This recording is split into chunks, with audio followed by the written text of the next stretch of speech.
126 rooms high, 126 rooms across. 17,576 rooms. Does anybody remember how they got here? Why would they throw innocent people in here? Are we being punished? There's a way in here, so there's gotta be a way out. Do you think they'd go to all the trouble to build this thing if we could just walk out? Take a good long look around. Because I got a feeling it's looking at us. We have about 3 days without food and water before we're too weak to move. I just want to wake up. I looked into a room down there and something almost cut my head off. Motion detectors integrated into the walls. Tough to spot. You're not getting out of here. Yes, we are! There is no way out of here! We need to get around the traps. They're identified by prime numbers. Figure it out. I can't! I'm not dying in a rat maze! No more talking. No more guessing. You gotta save yourselves from yourselves. What the hell's going on? We haven't been moving in circles, the rooms have. We are the key. The cube is us.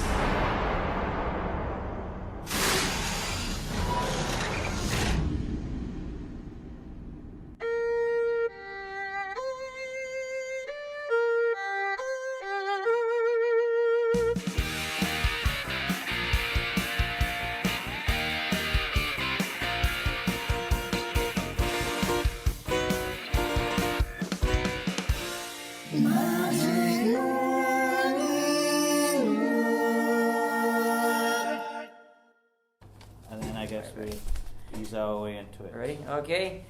Hello, everyone. Welcome to the Magic Morning Wood. Hello. Yeah, hello. I'm Ron. Clive. Hello. Welcome back, everyone. And thanks for joining us again. Yeah. Or if this is your first time joining us, thanks for joining us. Yeah. So Pretty here much on the same as the yeah, other message, yeah, really. Yeah, absolutely. Yeah. So you might be a little confused why it's called the Magic Morning Wood, and, Yeah.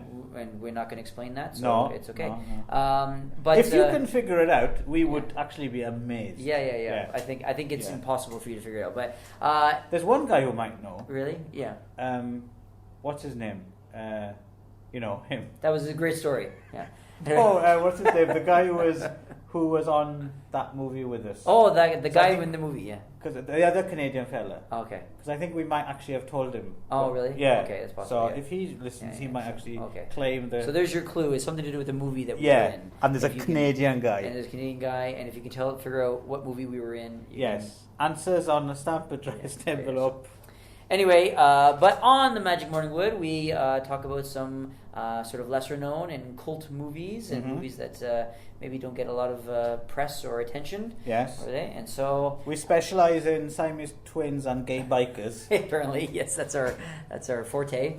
We're That's something a little different we're this going time. a little different today. There's no gay bikers or Siamese twins today, but so today we decided to go.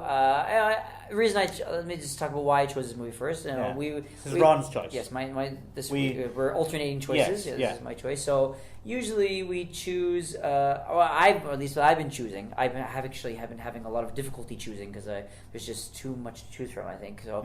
But I'm trying to vary it a little bit. I want to give the three people listening to us some difference of Right. differences to listen to, and so we've done some drama. We started with a horror. We started with Brain Dead, and then we've done some horror, and then we did some dramas and gay bike movies and stuff like that. So I thought this one we tried it as like a sci-fi, and so I was thinking, or at least like a thriller type kind of thing. Right. So It's odd, isn't it? It's not.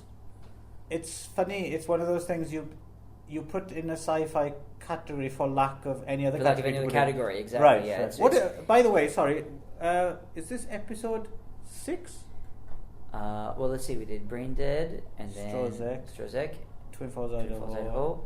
This is blistering listening. Yes. 2 gay biker films, and so this is number 6. yeah. So this is episode 6, great? Yeah. Okay. So actually, I didn't even think about that. So yeah, episode 6, and So anyway, the movie is called Cube, which is I think probably one of the more kind of more popular movies that we've done so far of the six. Yes, along with Brain Dead. Well, Brain Dead Yeah. was pretty popular, yeah. So I think Cube has quite a following. I think most people have at least heard of this movie, Right. in some way, Right. shape, or form.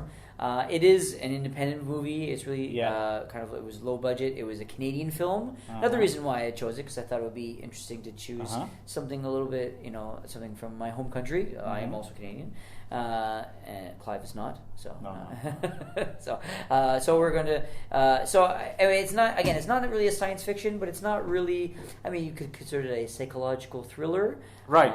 You could it could put it in movies similar to what was the name of that movie where they're all it's in The Room or something, where there's some sort of people do an experiment on them by putting them in a room and they're putting them through some there's anyway movies like this where they put people into a room and then I think that movie was called They Put a Bunch of People in a Room.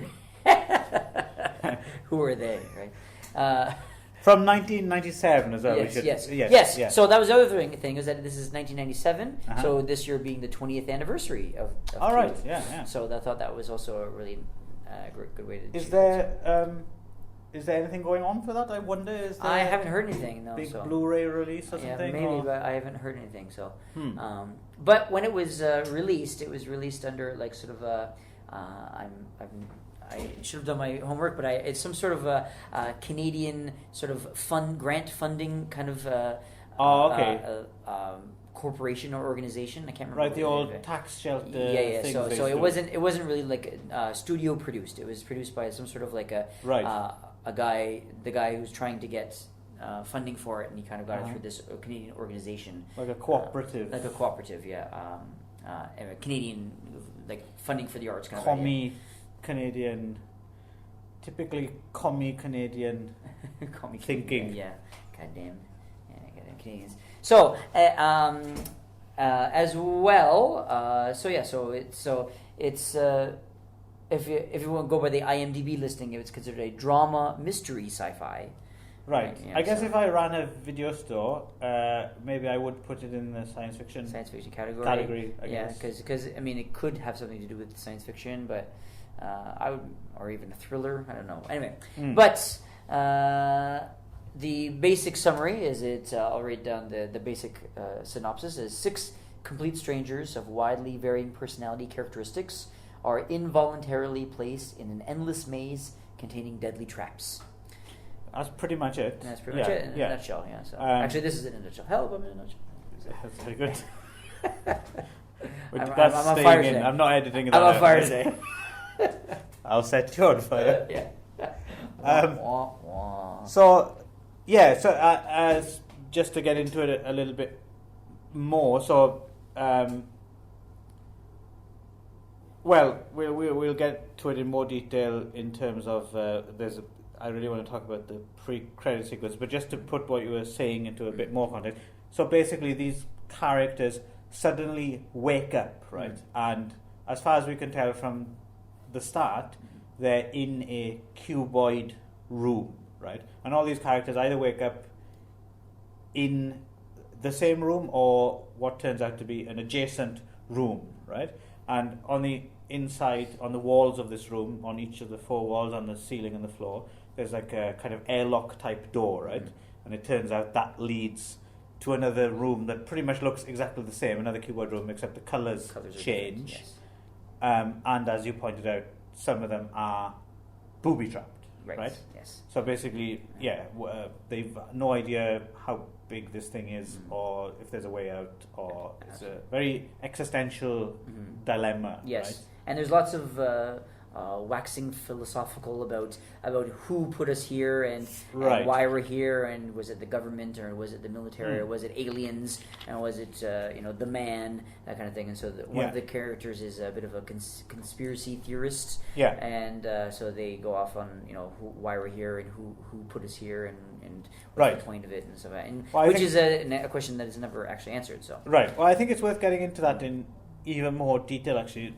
But before that, let's talk a little bit about first, why was this your choice, and also when did you first see this, and What did you make of it? What's your history with Cube, Ron? Okay. Well, I would have been about 20 when this came out, and Right. and being Canadian, it sort of came out in my country, and so it was. Was it a hit in Canada? It was popular. It was famous. Okay. People heard about it. It was Right. enough for me to seek it out and see it. Uh-huh. I can't quite remember under what circumstances I saw it. Did you see it in a theater? I know. I'm pretty sure I saw it on video. Okay. But pretty sure. I'd love to see it in a theater. Yeah, it would be great in theater. I think I think I have to say that considering it's 20 years ago and shot in Canada on a shoestring budget, Literally no money. They actually paid in shoestrings. in shoestrings, yeah. Which Actually, is, I think, the only time it's ever happened. The cube actually is made out of shoestrings. Yeah, it's an amazing. But considering all of that, it actually the picture quality is still quite good. Actually, Yeah. Growing up, I always having Canadian shows and movies, and then American shows and movies. You could always see the difference between the Canadian like film stock always had a very specific look to it. Oh, that's I could always tell that it was a Canadian show or Canadian movie because it always looked different than the more expensive American things. Okay. But I don't see that on this, even though Okay. it was low budget. It doesn't look like a Canadian movie. Right. Like it looked. If I didn't know that, I wouldn't have Okay, guessed I hadn't it. heard about it. That's fascinating because it just reminds me of the other more famous kind of cliche about that. Apparently, is you could always tell when they used like Toronto for New York City or something because the streets were really clean. Ah, yeah, yeah, that too. So I believe it was shot in Toronto as well, in a warehouse in a Toronto, warehouse in yeah. Toronto. So and they built. I think actually they only built one cube. I believe so, and then yeah. one other that's like two halves where you can because you're looking through the Right. passageways. Right. And then I think they had to support their weight and stuff like that. So, but of course with one cube, and then they would just change the gels. And interestingly, because apparently it was very difficult to change the gels, so they shot this movie according to the color. So all the red scenes were all shot together, and all the white scenes were shot rather together. than in So, sequence. yeah. Props here to Jasna Stefanovic, who is the production designer. Right. Yes. Did a fantastic job. Like, as you said, I'm pretty sure that they didn't have a whole lot of money to throw at this. Absolutely. Yeah. And yeah, apparently, some of I'm not sure about the physical effects, but certainly the VFX team core apparently did it for free. Yes, for free because they were so much behind this movie that they really really wanted to support it, and support Canadian movies and stuff like that. So I think they really, and some of the visual effects still hold up. I mean, there's a couple that is kind of like it looks a little bit 90, but not too much. But not too much, like not too much like oh my god, that's terrible. There's there's heads getting cut off and people getting chopped up into pieces and stuff, and it looks fairly decent considering. I have to admit, when you chose Cube, I was not because I don't love Cube, because I'll tell you how I first saw it. But I saw it so many times when it was new that I was. Do I really need to kind of revisit it? Am I going to get anything out of it? I was surprised how much I enjoyed watching this again. I really enjoyed watching this again. So thank you for putting this forward. I'm glad. Actually, I was kind of the same. Is that I don't remember the circumstances that I saw it to begin with, but right around the time, maybe a few years after this, I actually worked in a video store in my early 20s. So probably just after this was released, I worked at a video store, and I remember it being on the shelves when I worked in my video store, and I remember just trying to recommend it to everyone that came in. I really tried to push it to the customers because it was really kind of a lesser known, but very, very good. And I was always a huge proponent of this movie, and my friends and we all watched this movie. I hadn't seen it in years when I chose it, because I remember going back to the question, why did I choose this? Again, I've been having a lot of trouble choosing movies to do this for this, but this was just one that's always stuck in my mind. It's a low budget, it's Canadian, it's still holds up, it's good, and I have very fond memories of watching it when I was younger. So it just sort of seemed to fit the bill in that case. It actually was popular enough to spawn two sequels. There were two full sequels. One was called Cube 2. Hypercube, and then the last one, or also called Cube Squared sometimes, and then the third one was a prequel called Cube Zero. I may have seen Hypercube long time ago, but I don't remember anything about it. I don't think I ever saw Cube Zero. So let me stop you there. What's Cube Squared? I've never. Cube Squared is Cube 2. Oh, sorry. Oh, I thought you were referring to another film between. No. Cube 2 is sometimes called Cube Squared. They make the two okay. like a superscript. That's Hypercube, right? So yeah, Hypercube. Right, So they make right. the two like a superscript, so it looks like Right, Cube Squared, right. which And then kind Cube of Zero is the is a bit of an third. oxymoron to have a Cube Squared, right? So, Right. right, but I think And that's then what they're Cube doing. Zero. Cube Zero was Yes, the prequel, yes, right? So, yeah. so, and I actually didn't see. I may have seen Hypercube a long Yeah. time ago, but I don't remember. And then I don't think I ever saw Cube Zero. But did you see either of the other two? Yes, maybe we'll get that a bit later on. Did you see them recently, or? No, I didn't Okay, rewatch okay, them. No, okay. but I did see them when they were new. Right. I remember the second one being. I think they opened it up a bit. So, if I remember, didn't you see like the people who were behind monitoring what was in the cube? Really? It was like some kind of military experiment or something. What I remember and what I read about it was that they made the traps more existential, like they were like time traps or Yeah. time and space kind of is more. Yes. It was a lot more It kind was of like science more fiction. science fiction, yeah. I think And so. it wasn't awful.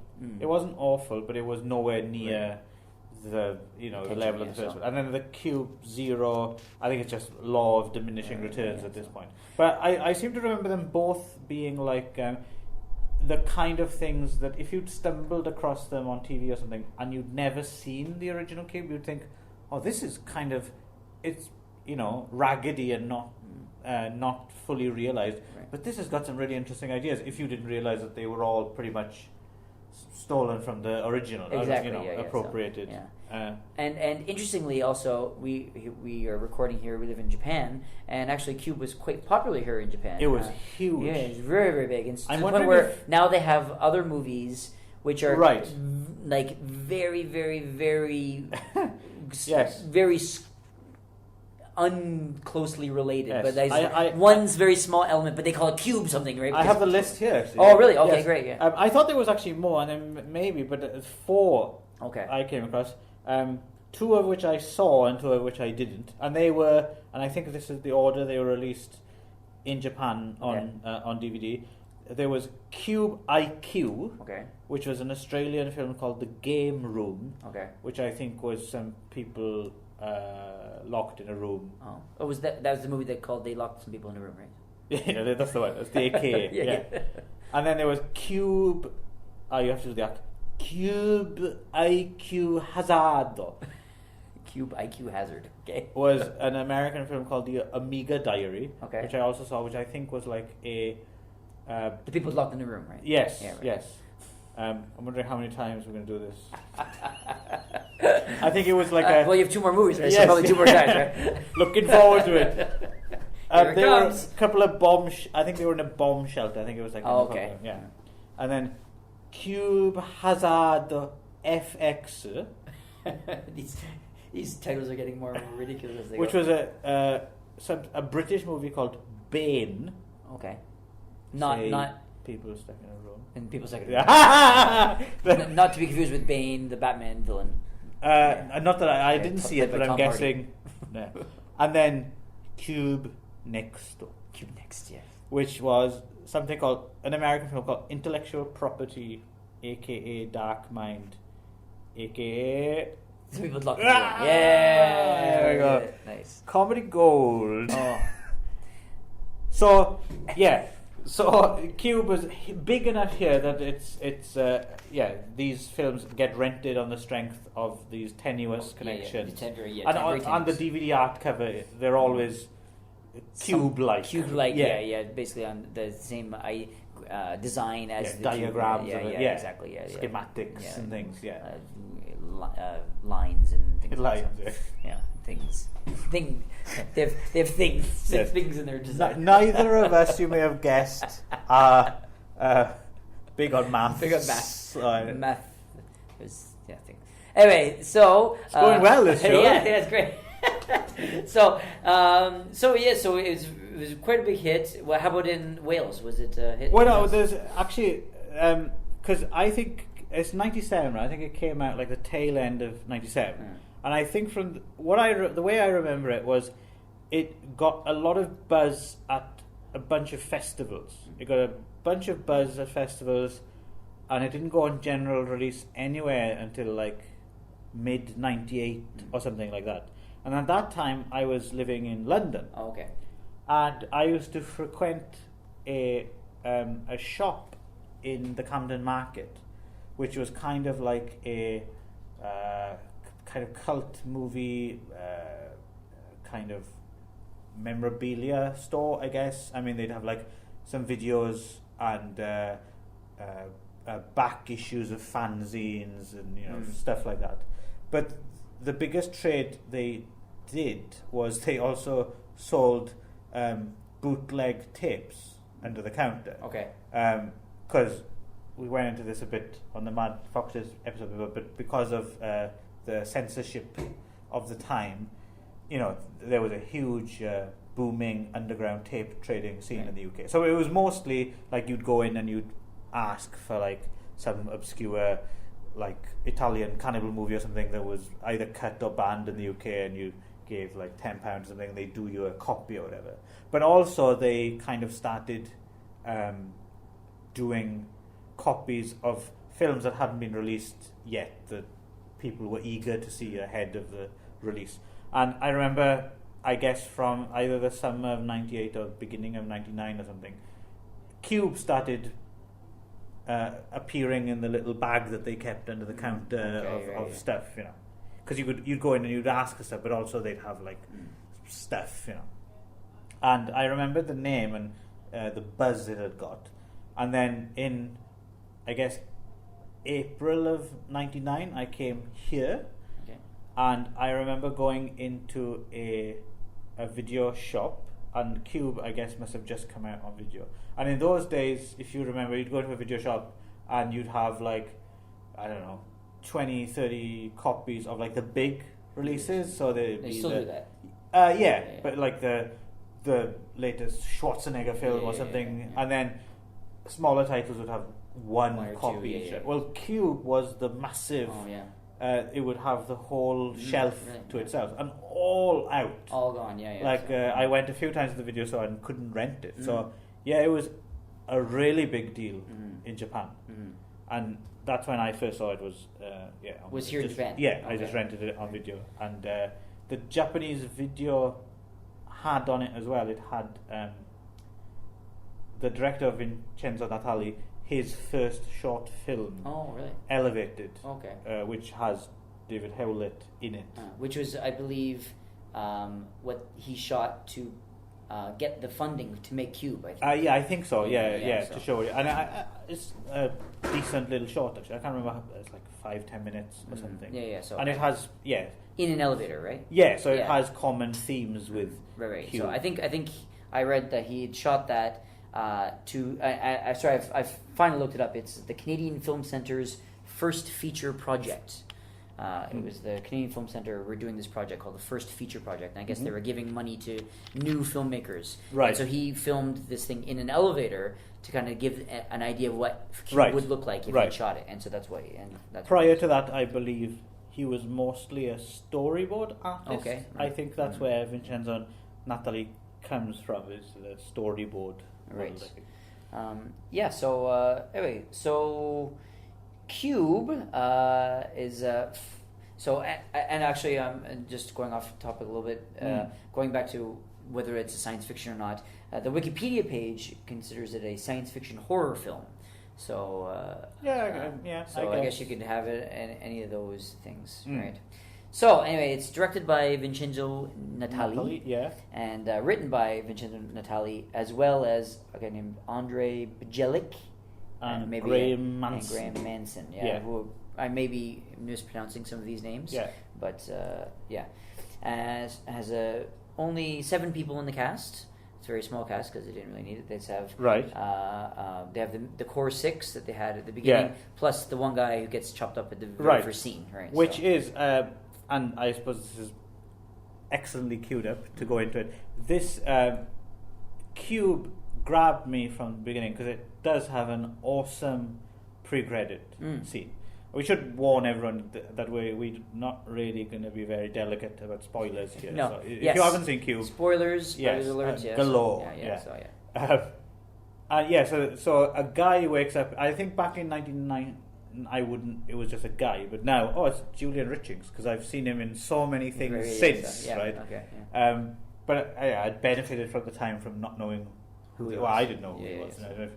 So this guy wakes up in this cube, and he figures out that there's the airlocks on either side, the doors that go through to the other cubes, and he eventually goes through into another room and then into another room, and then he enters one room and he's kind of halfway across, and there's something happens. His whole body jerks, right, and then slowly you notice that like he's been sliced, basically. Diced. Sliced and diced. Yeah. And he Into slowly falls to bits. Small cubes, basically, right? So he's been cut into small cubes. Yes, so very so in keeping with the theme. The theme and and this is when we discover, so there's booby traps, and in this case, a big and then kind it pulls of back and wire you see grid. these like wire grid that has just chopped him up, I think, that he didn't see.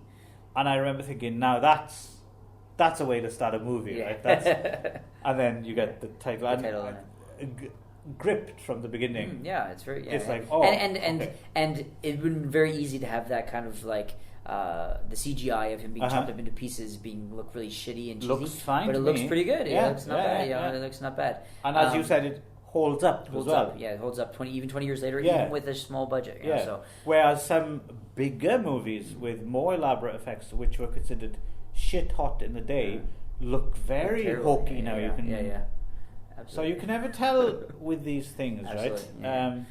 The other point that I wanted to make is that you're saying that it really you really enjoyed it now that you've watched it. You watched it again. You didn't really know if you wanted to watch it again, but just because when we first rented it on video, I copied it, and me and the wife must have watched it like half a dozen times at least. So I've probably seen it just as many times. Probably seen it 6 times. And as I was watching, I was like, I remember that. I remember that. I haven't seen it in years. But for me, I was interested to see it because I wanted to see kind of like Twin Falls, Idaho, if my memory of it really held up. Because when I saw Twin Falls, Idaho, I really liked it, and then ended up not really liking it the second time. We were wrong. Yeah. I was wrong. I was young and stupid. But I thought maybe the same would be the case here, but it's still pretty good. Well, we were still young and stupid, but we were right this time. But to be fair, there were some elements that I didn't enjoy as much as I did in 1997, I think. So, because there were certain things that was kind of like, at one point, I guess, I was looking how it was reviewed when it first came out, and apparently it was quite split. Oh, really? And that a lot of people were really, really big proponents of it, really loved it a lot. That's how I remember it, as being largely favourable. But apparently there was just as many people who just hated it, that they thought the writing was bad and that the acting was bad. And knowing that, keeping that in mind when I was watching it this time around, I could see why people would understand it. There was a couple of a bit of the acting which was kind of like a little bit of an eye roll for me, a little bit like, oh my goodness, right? So, but it didn't bother me, and it wouldn't have bothered me had I not been looking for it. But now that it was pointed out to me, I was kind of like, there was a bit much. But I think for me, I see where you're coming from, and I suppose we'll flag these up as we go through it. Right. But that wasn't necessarily a revelation for me, because I think I picked up on that from the beginning. Right. But there's so much good in this movie that I think I've always given it a pass on the few bits that have, it certainly earns any little discrepancies that it might have. Right. Do you know what I mean? Mm-hmm. And they are, I mean, maybe you have more problems. That's okay. No problem. We were just interrupted there by someone getting their suitcase back. Yeah, they're gone now. Yes. You'll be pleased to hear they did retrieve the suitcase, and they did say sorry. Yeah. You might even Twice. have heard it. Twice, yeah. So. Yeah. So another thing, in talking about going back to genre, Uh-huh. another thing might be, I think I've seen this comparison made. I think it's quite apt. Is that it's very Twilight Zone-esque. Right. Yeah, in that it's sort of in that you don't know why they're there, you don't know what's going on. Right. But it's more about about how they're dealing with it as they're going through it, rather than the how or why of. Yes, you can imagine like a Rod Serling voiceover. Definitely, like, this yeah, is these- Worth. yeah. He's Six characters. Yeah. In a cube. What are they doing? Right. I just So- discovered we both can't do a Can't Rod do Serling Rod Serling impression. at all. Yes. But the other thing, actually, and I'm kicking myself now because this is one of those things. Ah, shit! Why didn't I go back and watch this as well? Actually, I completely forgot. There is an earlier movie called The Cube as well, which I see. This is where I'm going to fall down because I can't remember the details. I've seen it and I've reviewed it, and I think it was either. I think it was directed by Jim Henson. Oh, really? Yeah, and it's like from the late 60s. Okay. And I think it might be a TV movie. Okay. Very experimental TV movie about a character locked in a room. And I can't for the life of me remember. I think a bunch of different characters come in and out during the... I think it's like just runs about an hour or something like that. It's a very experimental, like teleplay, Right. and characters coming out, and he can't leave. It's actually quite an interesting little film, Right. and I don't know if there's any connection between The Cube and Cube at all. I mean, I wouldn't be surprised if it was just total coincidence, or if it was an influence. I mean, Influence, yeah. because it's one of those things. It's like one of those things, that now with access to the internet and everything, we're like, there was this thing earlier. But the thing is, what are the chances that Vincenzo Natali saw this very obscure thing that might have only aired once when he was, a kid, or even I don't know when would maybe not even born. I don't know. Yeah. So, so there is that possible connection there. Right. There is, however, no connection between the movie Gleaming the Cube, which is a absolutely not. which is a skateboarding movie. Yes. Yeah. Right Nice. there. Glad you got that in there. Yeah. Trying to get that in there. I'm quite by the Cube theme. Also, Cube 2 Electric Boogaloo, right? So, Yeah. Hyper Boogaloo. Yeah, Hyper Boogaloo. So, the Cube was designed by a guy named David W. Pravica, who actually was a mathematician. All right. Okay. Yeah. And so, and it's basically an outer shell, which is called the sarcophagus, and then the inner cube, which we saw, right? Which is what they were in. When you say designed, this was designed for the film, or the film yes, is for based? the film. Oh, okay. For the film, yes, for the film. So it was the device, the fictional cube device was made by him. Okay. So it's actually. So and I think the idea is that he designed the entire, not just the cube that they filmed Right. in, but the actual entire thing. Right, Like he, right. What fictionally it Like, would actually if look we like. ever saw it. If we ever saw the entire Right, thing, what it would okay. actually look like. Okay. And so he said apparently it's 400. So he designed the cubicle shell called the sarcophagus, which would have been what Worth actually designed.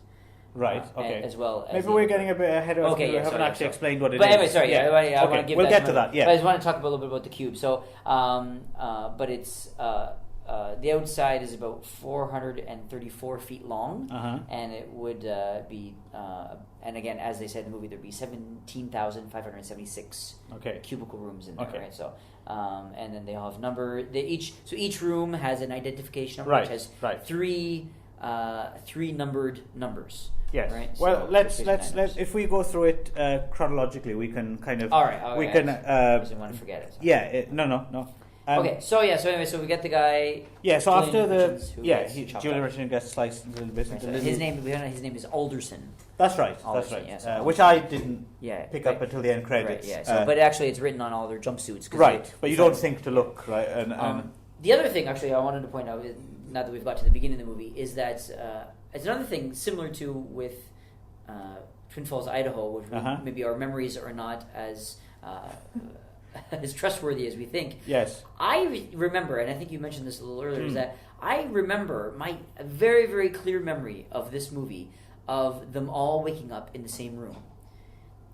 And so my memory of this movie. All right. No, I didn't have that. No. So my memory of this movie, because technically, and again, spoilers jumping to the end a little bit, we find out that there is an entrance, room. right? Yeah. It's a moving room, and that they've been. So I assume when we get to the end where she kind of explains what's going on and they figure out what's going on, my understanding was that they are all kind of just pushed into the room, then the cube, and then the room just kind of moves away. So my memory of this movie, your memory, my memory of this movie is them all waking up in the same room, so I was shocked to find out that they were not all in the same room, but they were in adjacent rooms, as you said, right? Yes. But only Worth was in this first room, right? So, which as well, I mean, if you really want to nitpick as well, that's like, well, how did they know? How did they get to the adjacent rooms? That's what. And that's a bigger. We'll get to that as well, but that's a bigger problem at the very end of the film. That's from the first time Anyway, we'll get to that. That's one thing that's always bugged me. Is, But like I said, all these things are how many times have we watched this movie? It's gotten to this stage before we can really start picking it apart. So certainly anyone going into this for the first time, if they haven't had it ruined for them by us first. But that was what I was saying. Is that logically, I expect that they should be all in the same room. Right. So actually, it was interesting that my memory actually remembered it that way. That I actually remembered it the moment I was in the room, but I actually changed like a fake memory. But then fake news. Yes, but then again as well, it's I suppose because it's so unknown. I mean, who knows? Maybe there's someone monitoring it, so actually.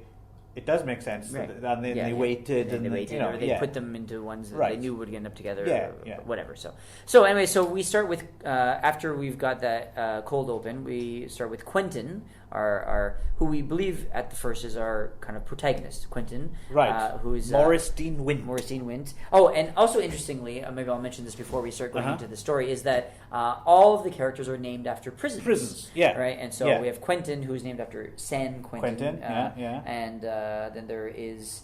You got? Isn't there?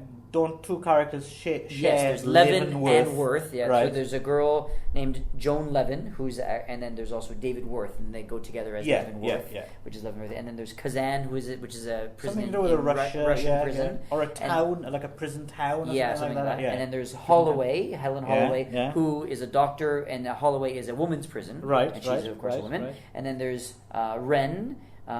Who it is a French prison, I believe, or something like that, which is Rennes. And then Alderson is another prison somewhere, I guess. Is this something that you figured out before you read it? No, I read that. Because I have to admit that did go over my head. Oh yeah, it went over my head. Yeah, I mean, I'm not surprised I didn't get Kazan and Ren. I thought I would have gotten Levin and Worth. Well, that's the thing. I think thinking maybe on a subconscious level, I think. That probably did always register with me somewhere. Right. But I never really... Because they are kind of... When you hear them all together, Holloway, Quentin, and Leavenworth... But I think, it depends on your familiarity with prison names, I guess, right? Because I know Leavenworth and I know San Quentin, but I don't think I know Kazan prison or I don't know Rennes prison. But still, even from those four, the non-foreign ones, you think you would have, figured it out. And also I heard... I'm not sure if this is another person kind of discussing on a chat room, whatever. That apparently their characters is actually very similar to the character of the prison. That San Quentin prison is actually kind of like a violent, kind of like tough prison, very kind of like a tough guy prison. Whereas so what's I see. And then Levin and Worth are both like mathematic and architects, and so apparently it's more of a. Something about Leavenworth is like a more of like a well designed prison or something. I don't know, something like I don't know if that's true, but this is what this guy was talking about. I saw on some Reddit board or whatever. So anyway, so where's Alderson prison then? I don't know where it is. Let me see if I can figure it out. I'll figure it out and we'll figure it out. Okay. We'll talk about it later. So, but there is an Alderson printer. Right. So anyway, Quentin comes up so we start in the White Room.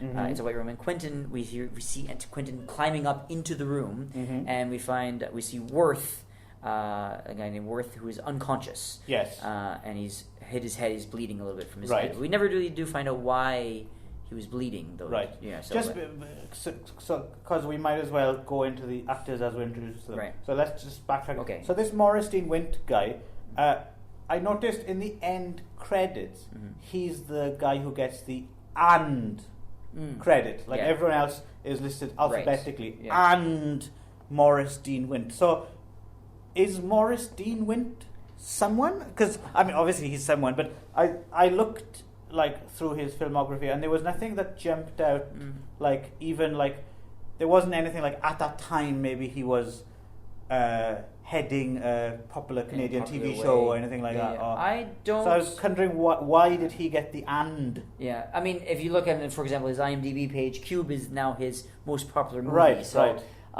he has done some other stuff. Kind of stage actor, maybe? Could be a stage actor. I wasn't familiar with anyone in this movie when I first saw them. The only one... only one for me, but... when I saw it, I didn't know. He may have been in some things, but nothing in his filmography actually stood out to me. But some things seem to have justified the and, unless his... Maybe he had been the most... professional or had the most experience, or just he has a good agent. Or he had a lot of stuff that he had done that we just didn't know about, but he had worked a lot, and it could have been So, okay. So then, so the next person we meet is Worth, and this was the one guy I was familiar with, David Hewlett, who's famous from. Well, I'd seen him in Pin. And Scanners 2, I think, primarily. So he looked familiar and his name was familiar, but I couldn't actually figure out where I knew him from. So I just recognized him mostly from Pin and Scanners, particularly Pin. I don't know if you've ever seen Pin, A Plastic Nightmare. It's kind of a pretty interesting little movie where he plays like... I suppose he's a troubled, maybe schizophrenic. Is he like a son of a doctor or something like that? And his I think his family have like one of those, those study models, like not a skeleton, but like a anatomical doll. Yes, yeah. And so all the organs go in. Yes. Does it come to life and kill, or is it him? Okay, It's actually quite an interesting little film, and he's pretty good in it, in a very kind of broad way. Yes. And then Scanners 2, of course, is the surprisingly not bad sequel to Scanners. I don't know if you've ever seen Scanners 2. I haven't seen Scanners 2, but also a Canadian movie, so yes, that's actually been on my considered list to do. Okay, yeah, I wouldn't mind taking a look at that again. But since then, he's become much more famous. He was on Stargate Atlantis. Oh, okay. Right, which I've never seen. Right, I've never seen it either. And he's directed a bit as well. Like he did a sci-fi channel movie, Rage of the Yeti. Okay. Which I haven't seen. And then he did another thing a couple of years ago called Debug, which was like this slightly cubey-ish sci-fi thing, which was okay. And I always wondered, because Jason Momoa's in it. Okay. And this is just a couple of years ago. And I was, why is Jason Momoa in this very low-budget kind of direct-to-video? You know, his career is going quite well, right? But Jason Momoa was in Stargate Atlantis as well. So I'm guessing it was David Hewlett kind of calling in a favour. Mm-hmm. He was also in a TV show called Haven. Okay. Which was on for... quite a few years. He was in Vincenzo Natali's Elevated, the short film before Q. Yes. I think they were high school buddies, I think. Yeah. And he was in Hedwig and the Angry Inch, I think, which was the most... Oh, really? Yeah, he was... I've never seen that. Really? He had a kind of a smaller role, I think, or he was like the love interest kind of thing. So he has had some stuff. But I like David Hewlett. Yeah, I thought he was very appealing for some reason. And there's something... Oh, I'm sorry. I was talking about Maurice Dean. Oh, yes, he was in Edward. Yeah, okay. But David Hewlett is... he's nominally the star of the film as well, I would say. Well, that's the thing, is that that's the other thing that I found was surprising with the film, which I didn't remember, which I thought was quite good, which is that you don't really know who... No. It's really an ensemble cast. It is. And at first, definitely when you see Quentin, you think that he's our protagonist. Right. Because he's really the voice of reason, he's calming and stuff. Right. And I think that's quite a nice yes. twist. And David Hewlett's a very misanthropic, cynical kind of guy. Turns out that he's actually contributed to this whole thing and stuff like that. Right. But he's actually kind of like, it's not really like a romance, but it's almost like an implied romance between him and Levin, because Leavenworth, right? Because they put their names together, and then they're kind of like, they end up being kind of our final two that we want to root for at the end, right? So, but there's something about David Howlett I've always quite liked. I don't know why. There's something of Quentin Tarantino about him. Yes, a bit, I think so. Yeah, isn't there as well? I don't know. That for some reason, some actors leave a kind of impression. On you, and for some reason, I've always, if I see David Howlett's in something, I'm always, I might take a look at this because David Howlett's in it. I'm not quite sure why. Because he's usually pretty solid, right? So, he's fine, but I wouldn't say he's superb either. But there's something about him I quite like. Right, yeah, exactly. Do you know what I mean? Yeah. So anyway, so we found him, and then we have a door opens, and then Holloway comes in. And so Holloway is a female doctor, a little bit Nikki Guadagni, I guess. Guadagni, who's a bit of an old, maybe a woman in her 40s, whatever. She got kind of like blondish hair, and she was sort of decent as well. She had she's our conspiracy theorist and our kind of like human elements, leading heart liberal, exactly, right? So she brings up a lot of the conflict. Kind of has a lot of the arguments, a lot of the verbal arguments involve around her, or she's involved with them at least in some way.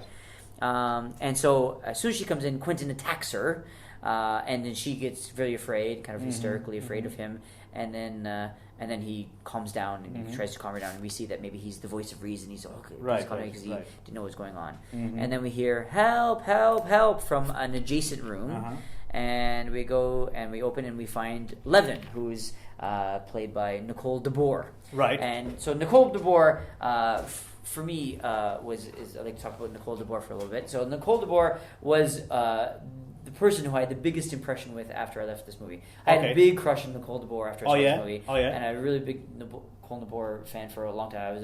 I dreamed that I would run into her in Toronto street someday. Because I was she was very cute. Did the crush hold up after 20 years? Or? I think she's still pretty cute. Yeah, she's still really cute. And then I actually saw her on the Dead Zone TV show with what's his face, the 2-3 Anthony Michael Hall. Anthony Michael Hall. Yeah. So she was, and I remember watching her on that in the first season. I think I saw the first season of the show, and I remember thinking she was pretty. It's from Cube. Yeah. And so and I remember, and she's still quite attractive. So one of her two big series is. She did that, and she was in Star Trek Deep Space Nine. Deep Space Nine as well, yeah. Which I didn't see, but I also was surprised because I was looking through.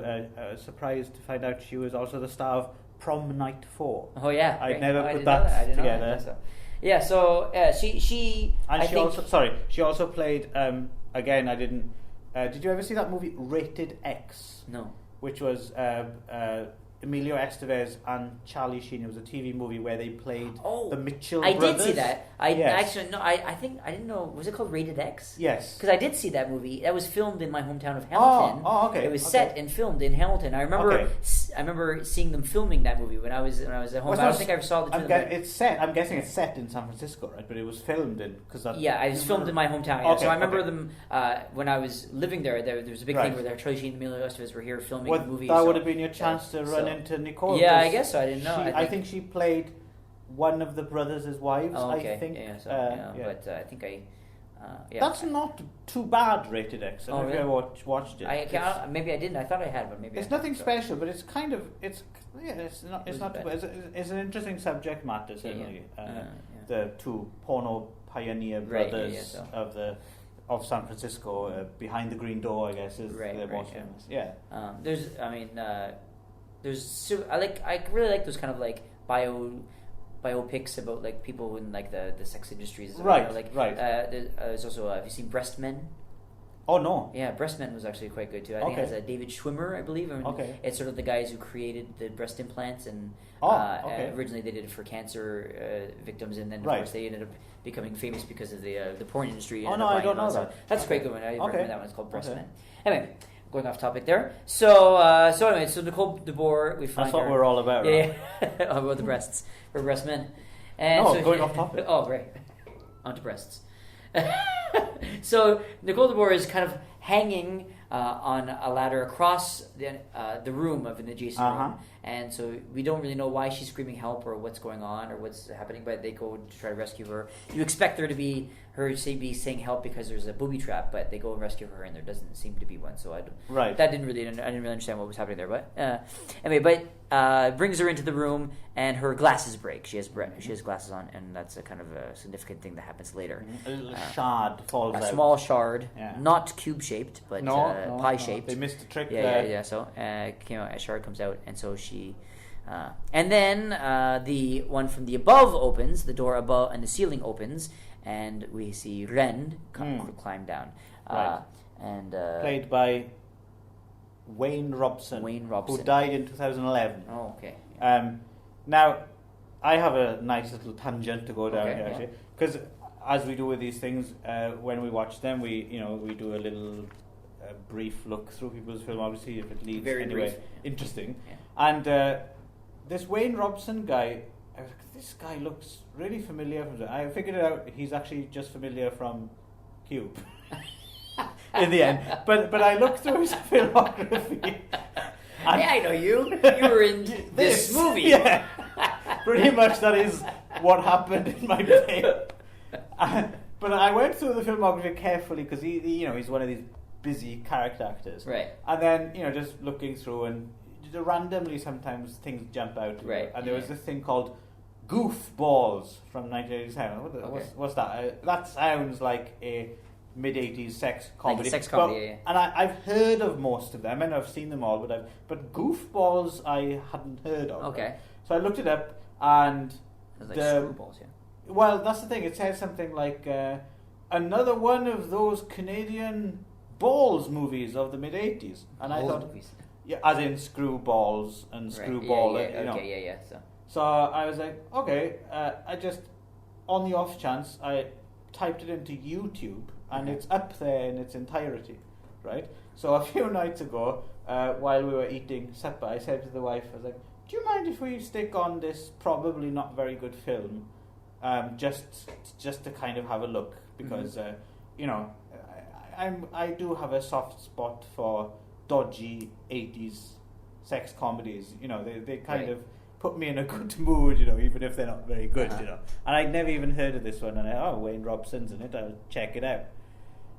Fuck me, this film is just, it must be one of the unfunniest films I've ever seen in my life. And it's not even a sex comedy, that you don't even get some tits or something.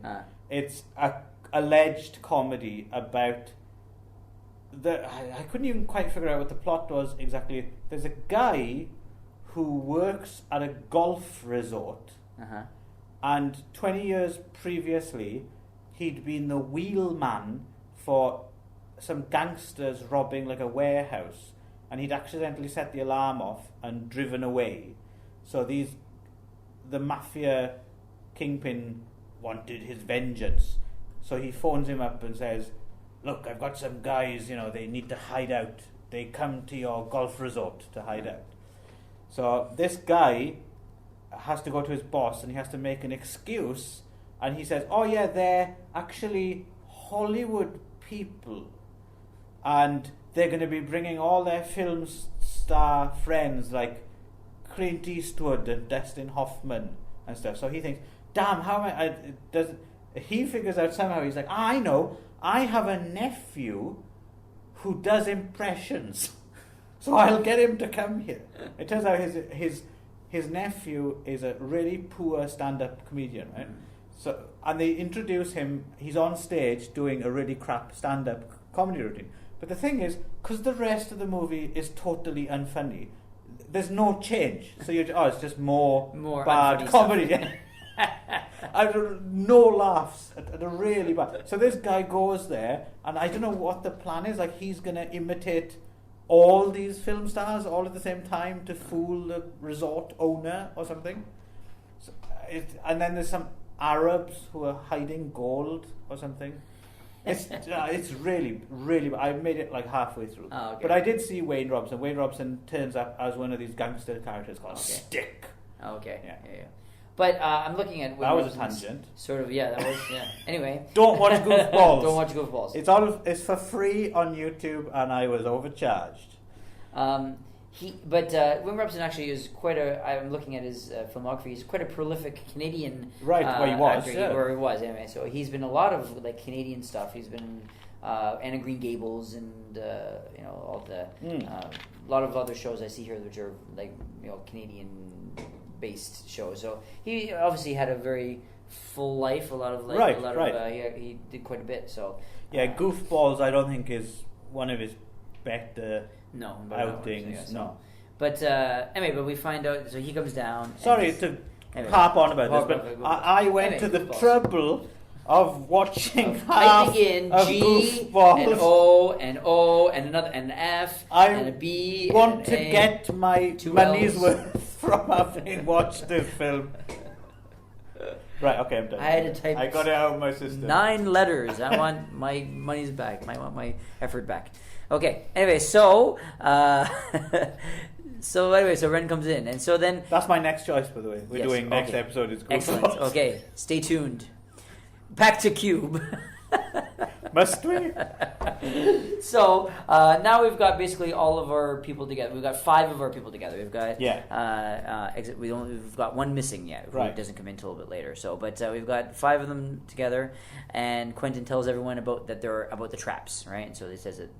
Basically it fills them in. Yeah, and the Wayne Robson character of Goofballs fame plays. We discover he's the Wren. the Ren, right? who's an escape artist who's Escape escaped artist. from 7 prisons. Yes, and he's already twigged to this booby trap thing, Right. and he's using his boot, and he's put his shoelaces together so his boot's on the end of a long string, and he's- shoelace. if you will, the same ones they used to make the the film. yeah. So he lobs his boot into the rooms to kind of test. Yeah. Right. And he does the first one, and there's like a fire, burns his. that burns his boot up or anything. To a So we crisp. say, okay, we don't go there, right? So, Yeah. So to begin with, we know there's booby traps which are motion detectors. Right, yes. Triggered by Right, motion detectors. exactly. Right? But as we discover, there's some that are a bit more complicated than that, right? Right. Okay. Yeah. And so then Worth comes to, and he finds out that he says he's hit his head and stuff like that. And then we start talking about, does anyone remember how we got here? So then they start the first of many conversations about why we're here and how we Right. got here. And then everyone realizes that they have no memory of. And so Holly talks about how she was eating pierogies. She was eating dinner, and then Levin was just going to bed. And then Worth just says, very kind of mysteriously, he says, "Well, I just woke up here," and Right. and so you know that there's something up with this Worth guy, right? So, and then they talk about, they always come in the middle of the night, and is it government? Is it the aliens? And Right. And then right about this time, we hear the first rumbling. Yes, there's some kind of rumbling noise and a bit of a vibration. Yeah, vibration. They kind of all What's stop going and on? look around themselves, Right. look confused, and then they back to, which again comes into a little bit later. And they have no food or water as well. We should, no food or yeah, water, so- and they're all in like these prison jumpsuits, basically, that have their last name on Right. them, so they've already been prepared for them. That all fit them and stuff. We find out that they've taken all their jewelry as well. All the jewelry is gone. Actually, I'm jumping ahead. Sorry, we haven't got there yet. So, Yeah. So Levin says, "Well, we should just wait here." Right, Right. like we should just wait in this room, and they're all like, they scoff at her and they say, "You're stupid. We should not wait here. We need to go somewhere." But of course, that comes back is very again to the end. We'll come back to that. So she has So they kind of hit upon the idea of using the boot technique. Booting They it can to- kind of feel their way to see if around which ones are, and this if that maze, one's, right? Yes, if So, that one is booby trap, we'll go a different way, right? So kind of randomly choosing which way they go. Right. And so she has a bit of a anxiety attack, and Quentin calms her down. Now we see usually the voice of reason. He says, "I'm a cop," right? And so now we find we immediately trust him because he's sort of this Right. authority figure. He's Uh-huh. kind. He's helping people who are Right. the women who are hysterical. He's calmed down 2 hysterical women, and he's sort of like, okay, well, this is probably our protagonist. We're thinking we're following him. Then we find the numbers by the doors, which I talked to Billy about. They're maybe Yes. are they serial numbers or room Right. numbers or something. Each, at the airlocks. Right, yes. There's like one side of the seal. There's one set of numbers. The other side there's another set corresponding right. to For each door, there's Right, one, right? So right. so and there are 9 numbers divided into three Right, numbers, right. three numbers. So they don't. These are kind of mysterious numbers. We don't know what they are or what they mean. Right. So anyway, and then they get to talking about the fact that they have no food, no water. Right. And Ren has this because he's an escape Yes, artist. Has this great idea of sucking on a button off of the shirt, which will create saliva. Right. So. Right. He and was keeps in it saliva. Goofballs, by the way. This guy. Wayne Did he suck on a button in Goofballs too? No. Anyway, so and at this point, Quentin realizes that Ren is the Ren, who's the Right, escape artist, yes. right? So now that he's kind of put it all together from the boot and Yes. from the sucking on the button. So they have hope, right? If anyone Yeah. can get them out of this, It's the prison escape artist, who's the guy who's escaped from 7 And prisons. I quite like what they do here as well. Like you were saying, they're good at setting up characters and then kind of pulling the rug out. Exactly. So you have this. So then he has this great kind of. You have the. It's almost like because he's a very kind of noirish kind of minimal talking kind of character. Yeah. You know he's kind of embraced. He just wants to get out, and he has this. The closest a character like that would have to like a rousing speech, where Right. because everyone's talking about what is this thing, how are we going to talking, and he he's has like, it, and he he's turns like, out, who cares? it's like, We got to get down to business. We got to get out of let's here. move, let's get going, he's no the- more talk. He's the no nonsense. Let's Get down go. to And you business. think, yeah, Escape guy. And then seconds later, he jumps into the next room and sprayed with acid In the face. and it melts. and it melts. Yeah, and it's great. That sequence is really well done. Yeah. And I was as soon as he got sprayed with acid, I was like, okay, here's going to be the test. I think this one right here is going to decide for me if the special effects hold up or not. Right. And it was decent. I thought it was really good. Yeah. I thought it really. He had this huge, like, just a big hole out of his head, of his face. It looked really good, actually. It does, yeah. They find out that they're not all motion censored. That some of them are heat censored as well, or electrochemical or whatever, right? So basically, their big hope, the escape artist, is now gone, right? So then they talk about. So it's like, well, if he's the escape artist, that's why he was put in here with us.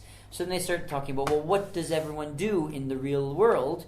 And then maybe we're here for a reason. They're trying to put some reasoning together. So we find out that Holloway's a doctor and he's a cop. Quentin is a cop, and then Levin is a student, and find out that she's a math student. And Worth doesn't say anything; he won't tell us yet. So this is how this leads them, isn't it? To she points out they took all my jewelry and my amethyst. Yes, and my amethyst. Yeah, but right.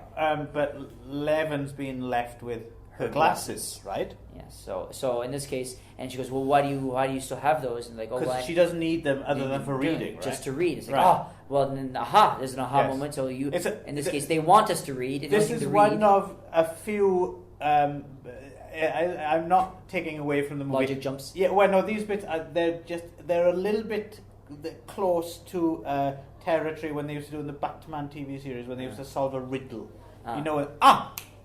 The letter B. I know, the bomb factory on the edge of a little. Not that bad, but it's played that way a little bit. Too convenient. But it really doesn't matter because it's such a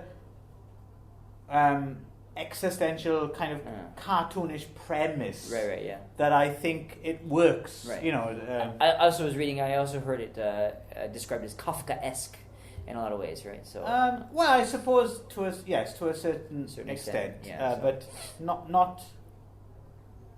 I think those elements are probably under. The nearest you get to that is we get to it later when they have the kind of conspiracy talk about it being a kind of headless machine. That's a kind of very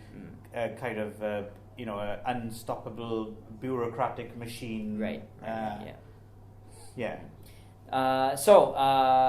They figure that she's been left these glasses because she has to read, so it's got to be something to do with these numbers because it's the only thing that you can read, and she figures out they're probably prime numbers. Right, and so that has something to do with the prime numbers are telling them whether or not they're booby trapped or not. Right. So the rooms that are prime numbers are trapped. Right. That's what they think.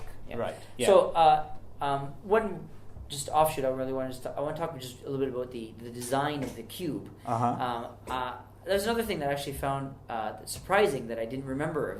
My memory of the cube was that it was just sort of like like metal and kind of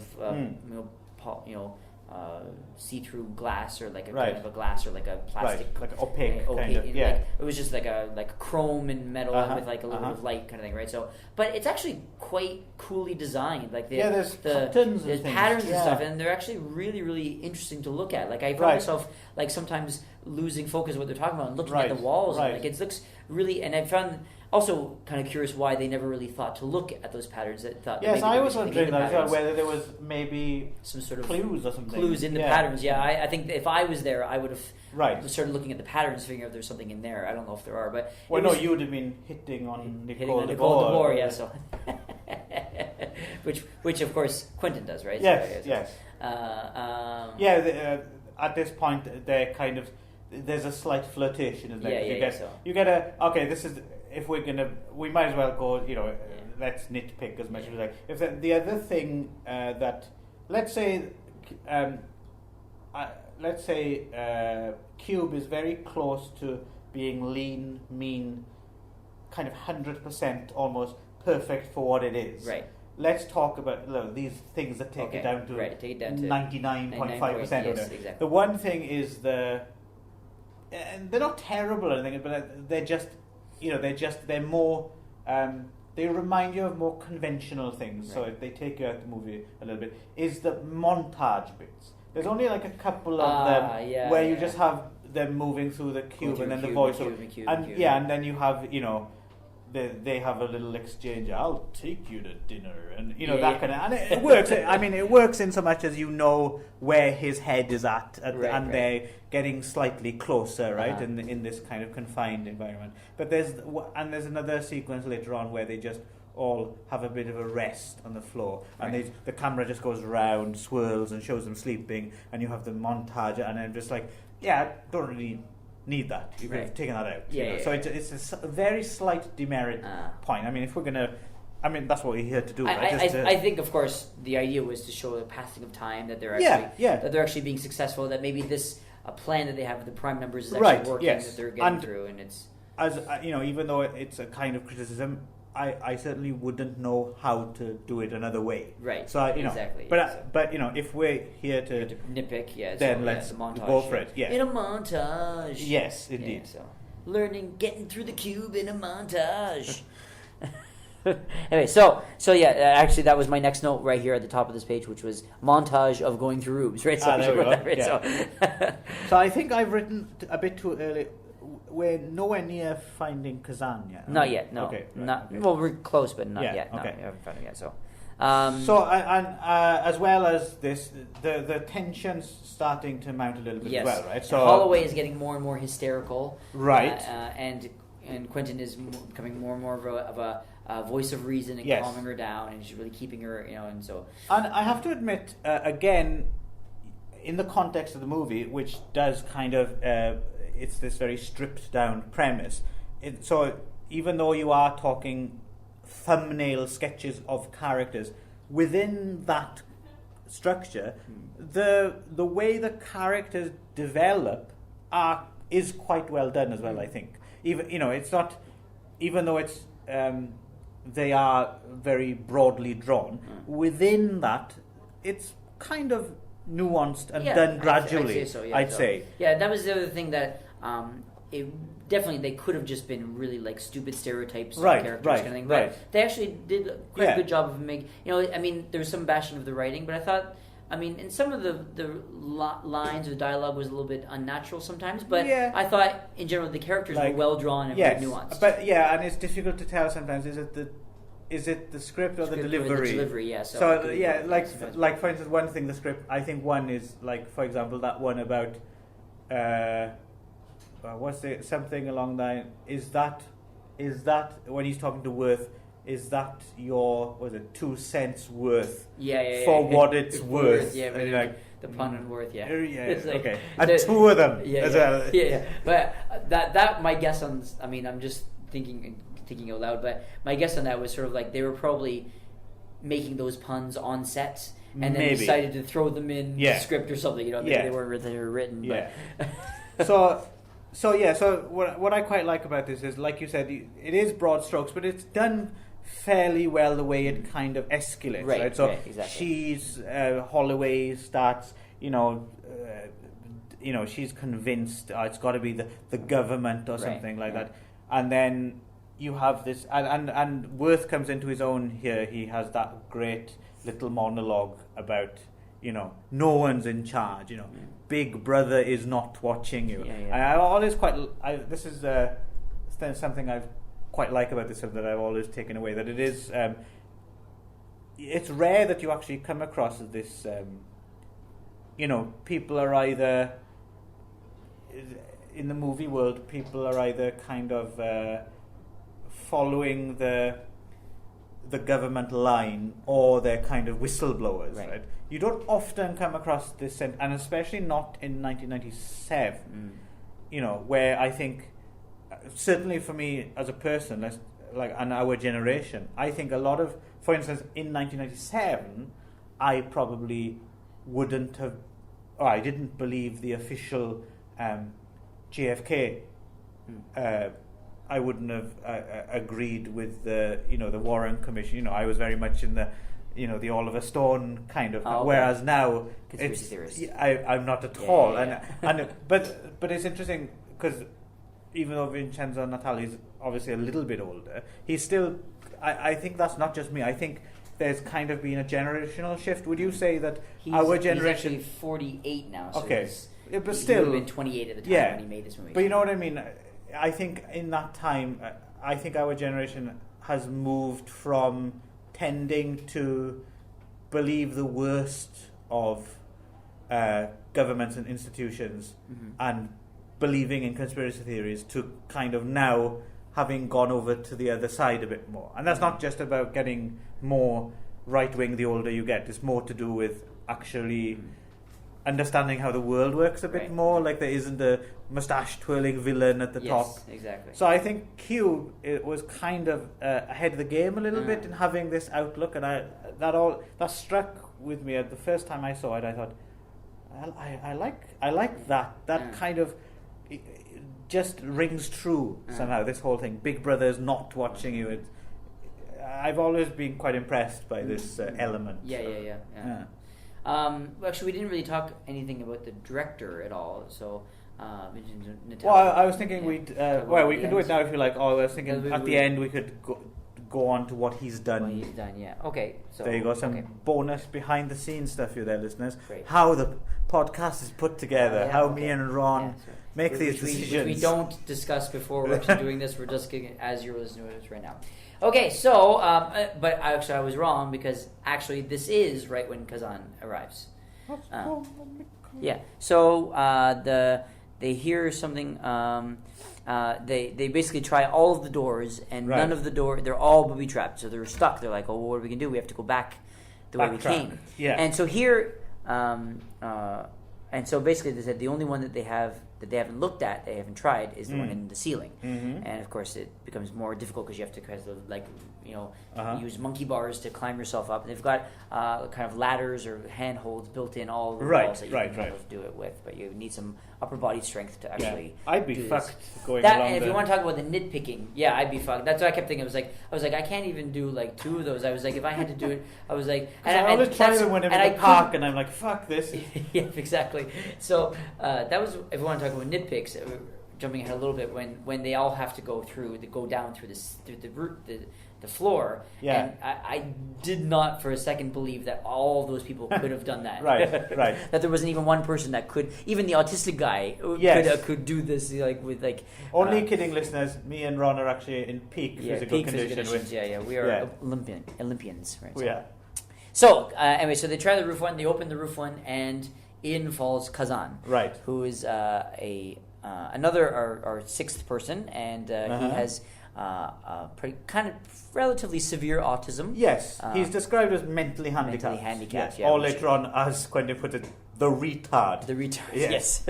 Yeah, but he's quite obviously autistic. He has like where he is finger flapping or his Yeah. flapping He's and, got repeating things, and he kind of is doing a little bit of a Dustin Hoffman impression right at the beginning, where he goes, "I want to go back to the blue room. I like the blue room." Right. So there's a little bit of Rain Man a little bit there. So at least you're supposed to get the impression that he's autistic, and so you're like, oh well. So this goes back to our original discussion about like the fact that they were all in adjacent rooms, but he was somewhere completely different in the cube. Right. They've gone through this Right. whole montage to Right. find him. So the fact that they've found him at all is actually quite amazing. Right? Yes, So, yes. I want to talk about that. Anyway, so has it also? I think it's also, isn't it leaked at this point? Isn't there like either because he's come from? Is this the point? Because the room he's come from, judging by the numbers, it should be a trapped room, but it isn't. Isn't this? Right. They start to figure out that the prime numbers thing maybe isn't the whole story, or is I think that's not yet. I think. Okay. Not exactly yet. So Right. because right away, as soon as they follow in, they have this sort of more discussion about where this cube comes from. Is it the government? Is it the military? And then Right. we have this kind of meta reference to James Bond, where they reference. You ever seen? It's Scaramanga. From the Man with the Golden Gun. It's right. just a rich guy's entertainment, right? So, Right, So right. they kind of like passing it off. Yes. So at the very And least, then at this point, the rift because Holloway laughs out loud, and there's a bigger rift because she's really starting to think he's kind of a brainless establishment figure who Right. does what he's told, and Exactly. she's kind of the keeper of the flame of truth. exactly. And that's what I mean. Again, this is quite good because you meet a lot of people like that. They do kind of. They have a very condescending attitude to yes. people who don't buy into their conspiracy theories. Conspiracy, But it's exactly. played well. You don't think necessarily she's a foolish character.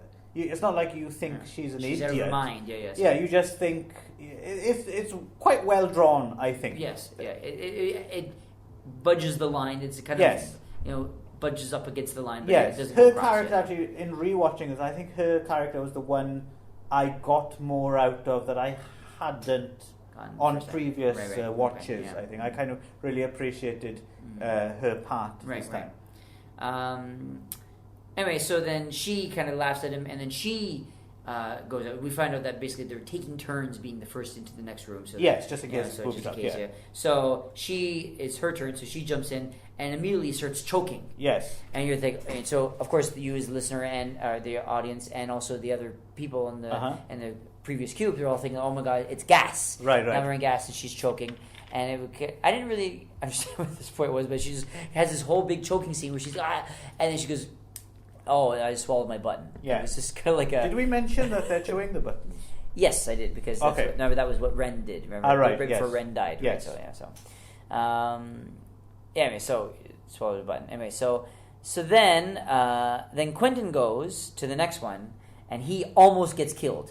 He gets surrounded by this kind of cone of wire, kind of going back to the first one of the wire, Right. which kind of like twirls around him and tries to like kind of Right. like twist him into kind of cut him into Yeah. kind of horizontal Spaghetti or shreds and something. stuff, Yeah, right? yeah. Kind of but he quickly jumps out, Right. and then that's when they realize that it's not the prime numbers, right? Right, Because he's right. almost killed. And also about this time as well, we get an insight into Worth maybe knowing a bit more. Yes, about what's going on. yes. Yeah, so we start to think that he's this kind of misogynistic, kind of like as we said, cynical person. Misanthrope, maybe. Huh? Misanthrope. Misanthrope. Yeah. Not misogynist. He could be a misogynist too. Oh yeah.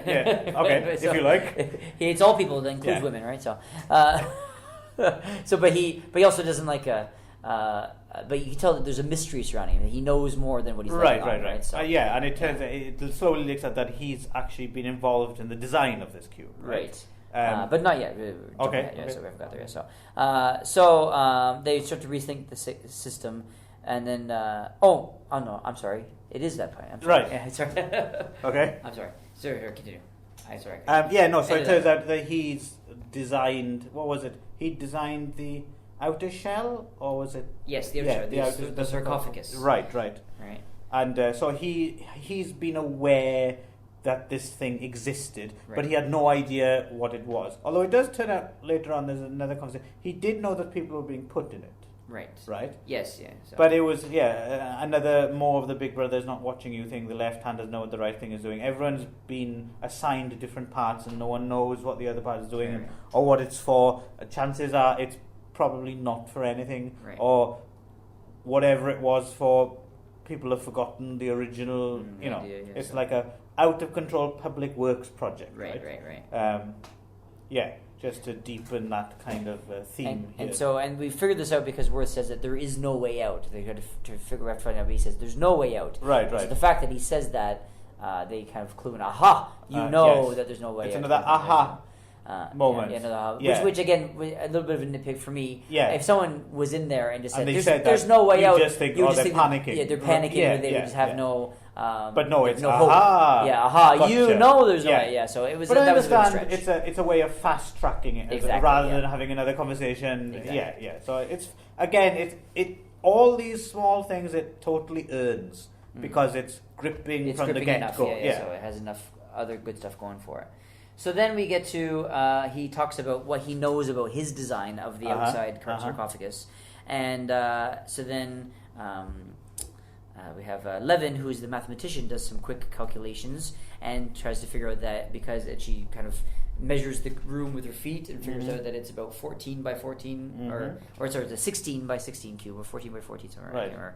And does some quick calculations and figures out that there are 17,576 rooms approximately. And then we go into Batman Riddler territory again here, and Descartes And Cartesian dualism and Cartesian geo- coordinates. other stuff me and Ron don't actually understand. So anyway, take their word for it. That Yes. she figures out that the numbers are not prime numbers, but they're probably coordinates of 3D space. 3D coordinates, right.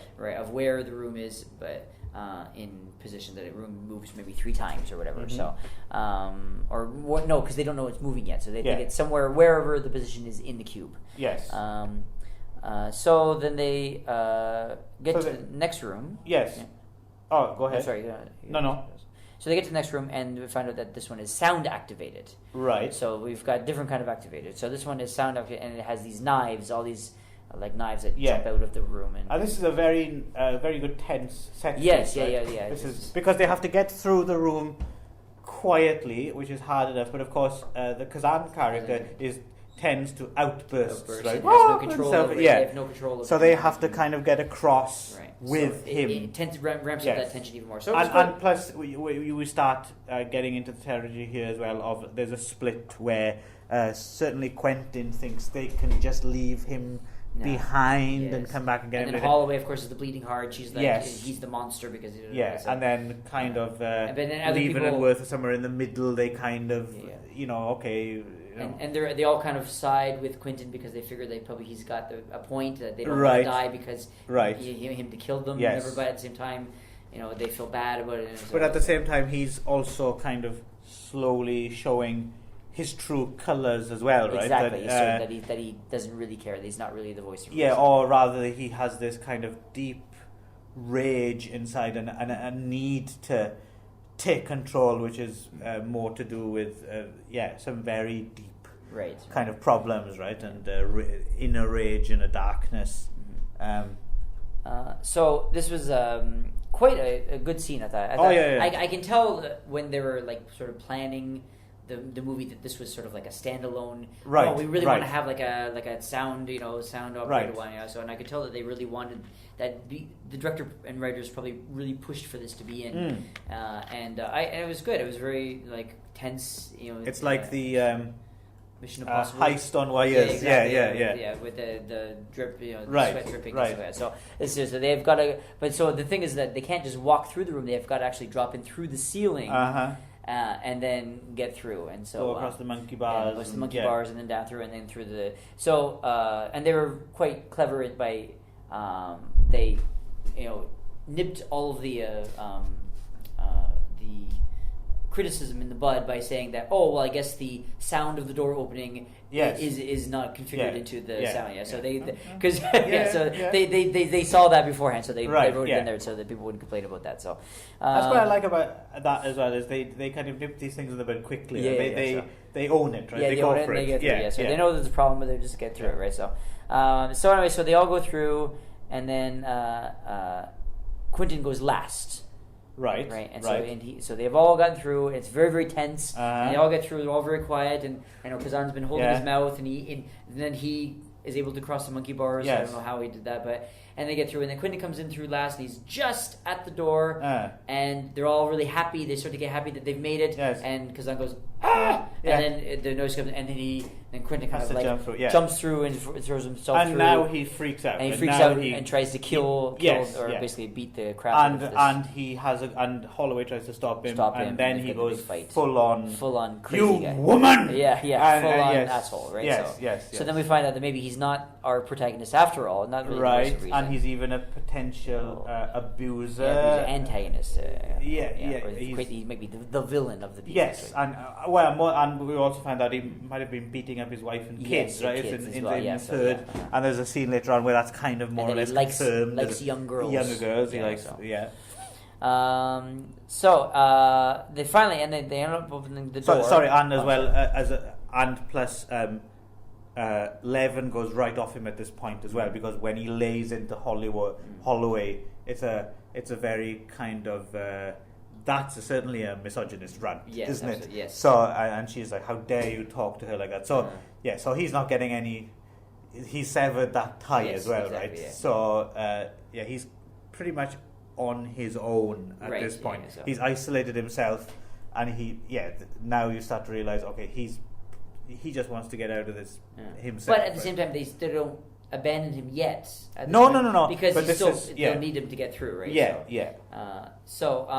And finally, then they get to the edge and they open the door and they can see outside. Am I skipping ahead? Did I forget to write something? I may have stopped writing here at this point. And my next note. Yeah, I mean, I suppose it's not important. We don't have to go through every single. I think a lot of it is sort of. I want to say it's repetitious in that they're going through the thing and checking for traps and they're talking about, but not in a bad way. But not in a bad way. It's not like I don't want to make it see that it's sort of like going over and over again. But it's sort of a lot of the same kind of stuff. Right. So basically, they do get to what seems to be the edge, right? But there's a gap between the edge of the inner cube and the outer shell. Right. So they kind of have to figure out how to get to or how they're going to get what that outer shell is like and stuff. Yeah, and this is where you have the first proper betrayal. Right. So they decided to make a rope out of all their clothes. Yes. Which is another little bit of a tip. And swing. I have to admit, from the beginning, I thought that's the worst fucking idea in the world. Yeah. It's I didn't really understand what they were swinging to see. It was just a wall. No. Why did you? This is a bit of nitpicks. Yeah. As well, those clothes really were too perfectly. I wouldn't have gone. On those. And also, I've tied clothes together as a rope. It doesn't actually look that perfect as a rope kind of thing. But no. Anyway, neither here nor there. Right. So Holloway volunteers stupidly because she's the light, or actually, Levin is the lightest, but they say that she can't go because she's too important. So Holloway says she's the next lightest. Right. And so actually, Quentin actually says he's going to go, and they said he's the heaviest, and so that does make sense, which is true. So then Holloway goes out, and they almost drop her. Mm-hmm. And so because the room the room started shaking, and then they realize that maybe that there's something to the shaking. Yes. So she kind of flips out and kind of swings out to touch the wall. Yes. Doesn't quite make it, and then the room shake, and then they almost drop her. And so, so Quentin actually catches her, catches the rope and pulls her up, and she climbs up, and it's like, oh, she's safe.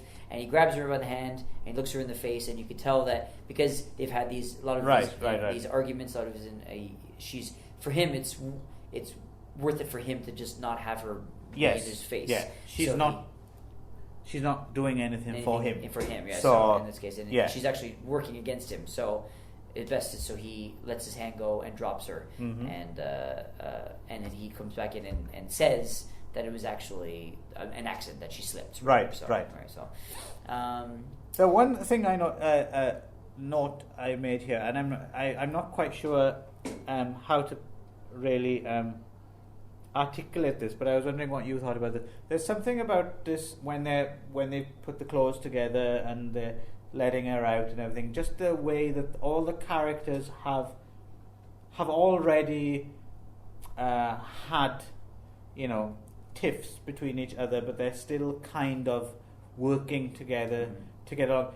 There's something about this that I thought, this is a very Canadian as distinct from American film. Very good. Would you agree with that? Although, there's be a fair, flavour to it, which is just it just seems very Canadian. Yeah, as we don't like opposed you. to- We don't like you, but we're going to work together, right? Right. Yeah, Yeah, so- it just, Although to be fair, Right. Vincenzo Natali is actually American. is he? Yeah, he's from Michigan. So, so Okay. Well, that's more or less Yeah, Canada. I guess. I mean, there's a lot of history there. Yeah. And But was he? Raised there? Was he? Because he's from Detroit, It isn't says he? he's from Detroit. Was he Yeah, born Detroit and then went over to Canada? Maybe because I don't know. I don't know much about because that. but- it's funny. Quite a lot of the cast are born elsewhere, Yeah. but they're pretty much Canadian, right? I think a lot of them were from Canada. Nicole Bohr is from Toronto. I mean born. Like David Howlett was born in the UK, In the UK, and he came and a over. few other ones I noticed as well were. Oh, okay. Yeah. Americans, they came over, or somewhere else came over. So. Yeah, or just born and then raised Raised pretty there. much. Oh, Yeah. okay, right. So That's I'm possible. wondering if That's Vincenzo possible Natali too, yeah, so. was born in Detroit, and then the very next day they went over to Ontario. To Toronto. All right. Okay. So anyway, this is a bit of another stretch for me. Okay. So they drop Holloway. Holloway drops. She's dead, and they're all like, "Oh, let's take a nap."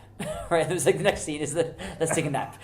A nap montage. Nap montage. Yes, where and you they- can't really do much of where a. you see them switching positions as Right. they kind of thing. Right? So, Right.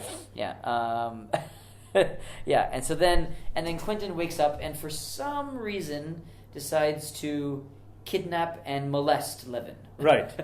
Well, Not really sure why that was necessary. He just sort of tries to kidnap her. So the idea is that he's going to take her, and then just the two of them are going to escape together. Right. Right. Right. But then he tries to molest her and stuff. And Have we already? I may have skipped some stuff because I may I have just stopped wondering, writing did they already find Ren again at this point? Because at some point they find the dead body with the melted face of Ren, and they realize they've been going in circles. Right? Has that happened yet?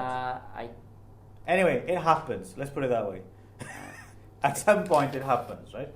They find out that they've come back to a room that they've already been in. Right. Yeah. And yes, so. and it must, No, and that's- this.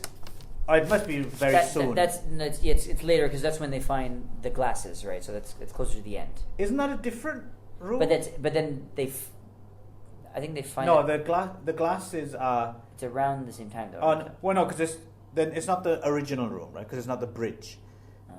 Anyway, this is all. Anyway, it doesn't matter. Great So listening. so at some point, they do find Ren's body. Yes. And they realize that they've been going in Yes, circles, and right? So there's the rooms are moving around. oh wait, it's right here. I'm sorry, I There wrote we it go. down. Hey, there Yes, we it go. is right here. So so what happens at first is that Worth comes in to save Levin, Right. and then Quentin beats him with his boot. Right. Beats him up. Yes, So beats yeah. the crap out of him. Yeah. And then throws him down. Yeah. And then as he throws him down, he starts laughing, and he's like, "What the hell is this guy laughing?" I just beat the That's crap right, out of that's him. right. And then it turns out that he's been thrown down Right. into the room with 'Cause he Ren's throws body. him into the other room, and Into the yeah, and finds that it's Ren's body. Yes. And then he's laughing because he realizes that they've been going in circles the whole time. the Renster. Right. And then at this point, because he's beat the crap out of Worth and thrown him down, Levin realizes, you actually I'm not. another aha moment. I'm not going out for is dinner that, with this guy. You actually let Holloway go. You're Right. a murderer. And this was a bit of where I was talking about, like, the acting was a little bit of an eye roll. She I mean, Nicole Nabor, as pretty as she is, was a little bit of like a you murderer. Right, it was a little bit like Yeah. He does. Actually, funnily enough, though, of the entire ensemble cast in general, the guy who kind of maybe does it a bit too broad is Morris Dean Wint in general. Yes. But actually, this scene where registers on his like, how did she know that? And earlier as well, where Holloway says like, "Jesus, do you beat your kids as well?" Kids, yeah. He does a really good Yeah, job yeah. of conveying How did fuck you know did you know that? Yeah, Without so- saying anything. Without saying anything, yes. Yeah, so It's confirmed without actually any Yes, dialogue, which yeah, is good. I yeah. thought it was quite good. Yeah, I agree with you there. Thank you, Ron. Yes, good point. Good call. So So I then, talk about goofballs again as a reward. hey, speaking of goofballs, back to Worth. So Worth then figures out that they're actually not going in circles, but that the rooms are going in circles. The rooms Right. are moving. Right. So this is where we finally get that aha moment. Uh-huh. So they figure out then we get the other like logic jump where they figure out that the numbers must be the pattern of the moving. The location of the pattern of the moving. And so, and then they figured that it's not somehow. Again, I didn't understand how this happened, but suddenly they figured out that it's not a Cartesian coordinate. Permutations? It's permutations. Yes. It's a prime number. Yes. Power of a prime number. Right. Right. And he says, and so they have this argument where I can't do it. It's impossible. You need to do it. Yes, she can't figure it out in her head because these are astronomical, like really numbers, really, right? really, and really then big numbers. this is where we figure out that Kazan Can do it. is a savant, basically, and he can figure out the prime numbers just like that, right? Like within seconds, right? So, Yeah. so that's what his purpose for being there is. Yes, So good yes. thing they found him. Yes, Right? yeah. Right, so- and that he hasn't died, right? So, Right. Yeah. So, so then they decide that it's got to be the power. Oh, of we prime didn't numbers. mention this is Andrew Miller. We didn't actually mention. Yes, Andrew. Yeah, yes, Andrew Kazan, Miller yeah, we didn't talk about Kazan. plays Kazan. Yeah. Yes, and what is anything else for Andrew Miller? No, let's No, move on. he's not much else. He's another Canadian actor. I don't know. He's done some stuff, but Yeah. But, so we're not anyway, moving on. Yeah. So power prime numbers, and so then once they figure this out, they're like, okay, well, we don't need Quentin anymore. So then they leave him behind. So they're going through, and then they strangle him in a door. As he's coming in last, they push up the door to strangle him and kind of hold him so that they can try to get away from him. They were trying to get away from him, so they're trying to lose him. Yeah. So things speed towards. This is basically it's a race to lose Quentin, get away from Quentin, and find the exit. and get to the room which connects to the bridge to the outdoor wall. Thing. And so then what happens is that Kazan goes through, and as they're fighting with Quentin, Kazan moves away, and they almost lose him. And so like, oh no! But then luckily they hasn't lost far, and they can still hear him, and they can still. That's another bit of kind of fiddly business they could have done without. So you don't really need that bit. Where I think they were trying to ramp attention, and then it just didn't go and it's fine. anywhere, It's not a problem. It's not like it wastes that much time. But so, just in retrospect, so then they go up and they find him, and then this is when she finds the pieces of her glasses. Yes. So right? basically, the they room realized that they were started in at the very beginning. Well, at least the room that Worth started. Yeah. So which is why it's a bit of a stretch for me, it's a bit of a fudge. Because if they were all in that room, it would make sense that whoever put them in it would just kind of toss them in the door, closed it, and let them go. But it's a nice little ironic yes, twist. it is. Yes, and it's better than for instance, even though it's a bit of a fudge, it is kind of something that ties in quite nicely. Right. It's not like, for example, the one that always gets me is if you remember in the first Saw movie, like that's a perfect example of a prefabricated surprise ending that, if you get to thinking about it, doesn't make any sense. So we're going to spoil Saw here as well, right? So basically, you've seen, yes. Right? So at the end of Saw, the guy, the jigsaw who's got them all in there, he's the dead body on the floor, right? And he gets up and he walks out. And when you see it, it's almost like Kaiser Soze. Usual Suspects. That's going to be spoiled as well. That's Kevin Spacey, and the crying game. He's got a cough. He's a man. Yeah, Bruce Willis is a which ghost. is also Sleepaway Camp. Yes, well. and Bruce Willis is a ghost, and Rosebud is a sledge, and so all spoiled. Fuck you. But then, when you see it, it is quite impactful. It's like, wow, and then you're like 5 minutes after, you're like, what the fuck was he there? That makes no sense. Why was he lay there the whole? How did he lay without moving for like hours and hours? And why is he even there? Why did he bother? It doesn't help him. Yeah. So it's not that. It's not that. It's not. It doesn't totally hinge on that. It's just a nice little extra layer of irony. Right? So anyway, but that's it's a callback. She goes, "This is the room we started in. Like I said so. You don't listen to me." So at the very beginning, she said we should just wait here. And if they had waited here, the idea is that they would have gone back with if they just waited long enough, right? So Right. So and it's not Jason Voorhees, it's his mother. Yeah. So. At least in the first one. And in Goofballs, actually I didn't see the end, so I don't know if there was a surprise there. The twist ending was that it actually was funny at the end. That would be a hell of a twist. So anyway, they find the bridge and they open up and they see sunlight. They're there, yeah. right? But This is the very kind of even more. Yeah. This is super existential at this point, right? Yeah, because it's just- Worth sits down on the floor. He's like, "There's nothing for me out Nothing, there. yes, I'm- just unlimitless human stupidity." submarine, Yeah. and also I think it also has to do with his feeling of guilt because he helped contribute to this whole idea. And he says, "Just leave me and go." He doesn't want to go, right? So Right. And then this is again another nitpick. Yes. And suddenly Quentin Yes, is there this- in the room with This is no my no biggest- sound, yeah. no idea how he got there. Didn't open the door. This is my Suddenly he's biggest there. one Yeah. from the very first moment I saw it. Actually, Yeah. this is like the what they call the it's the The twist the- for the sake of a twist. Yeah. well, yeah, whereas it's the Psycho one as well, right? So it's like the most famous one, I suppose, is the ending that everyone's seen, that everyone saw. Oh yeah, for Fatal Attraction. It's Psycho. He's actually his own mother, right? So- There we go. Yeah.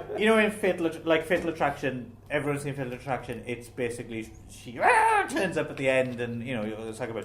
Whereas the You original, think she's dead, but she could. yeah. Whereas the original ending of Fatal Attraction is a very kind of quiet ending where she takes her own life. I think it's in a mental asylum Oh, or really? something. It's like really kind of somber. There's no return of the Psycho ending, and that original ending played in Japan actually. Really? Yeah.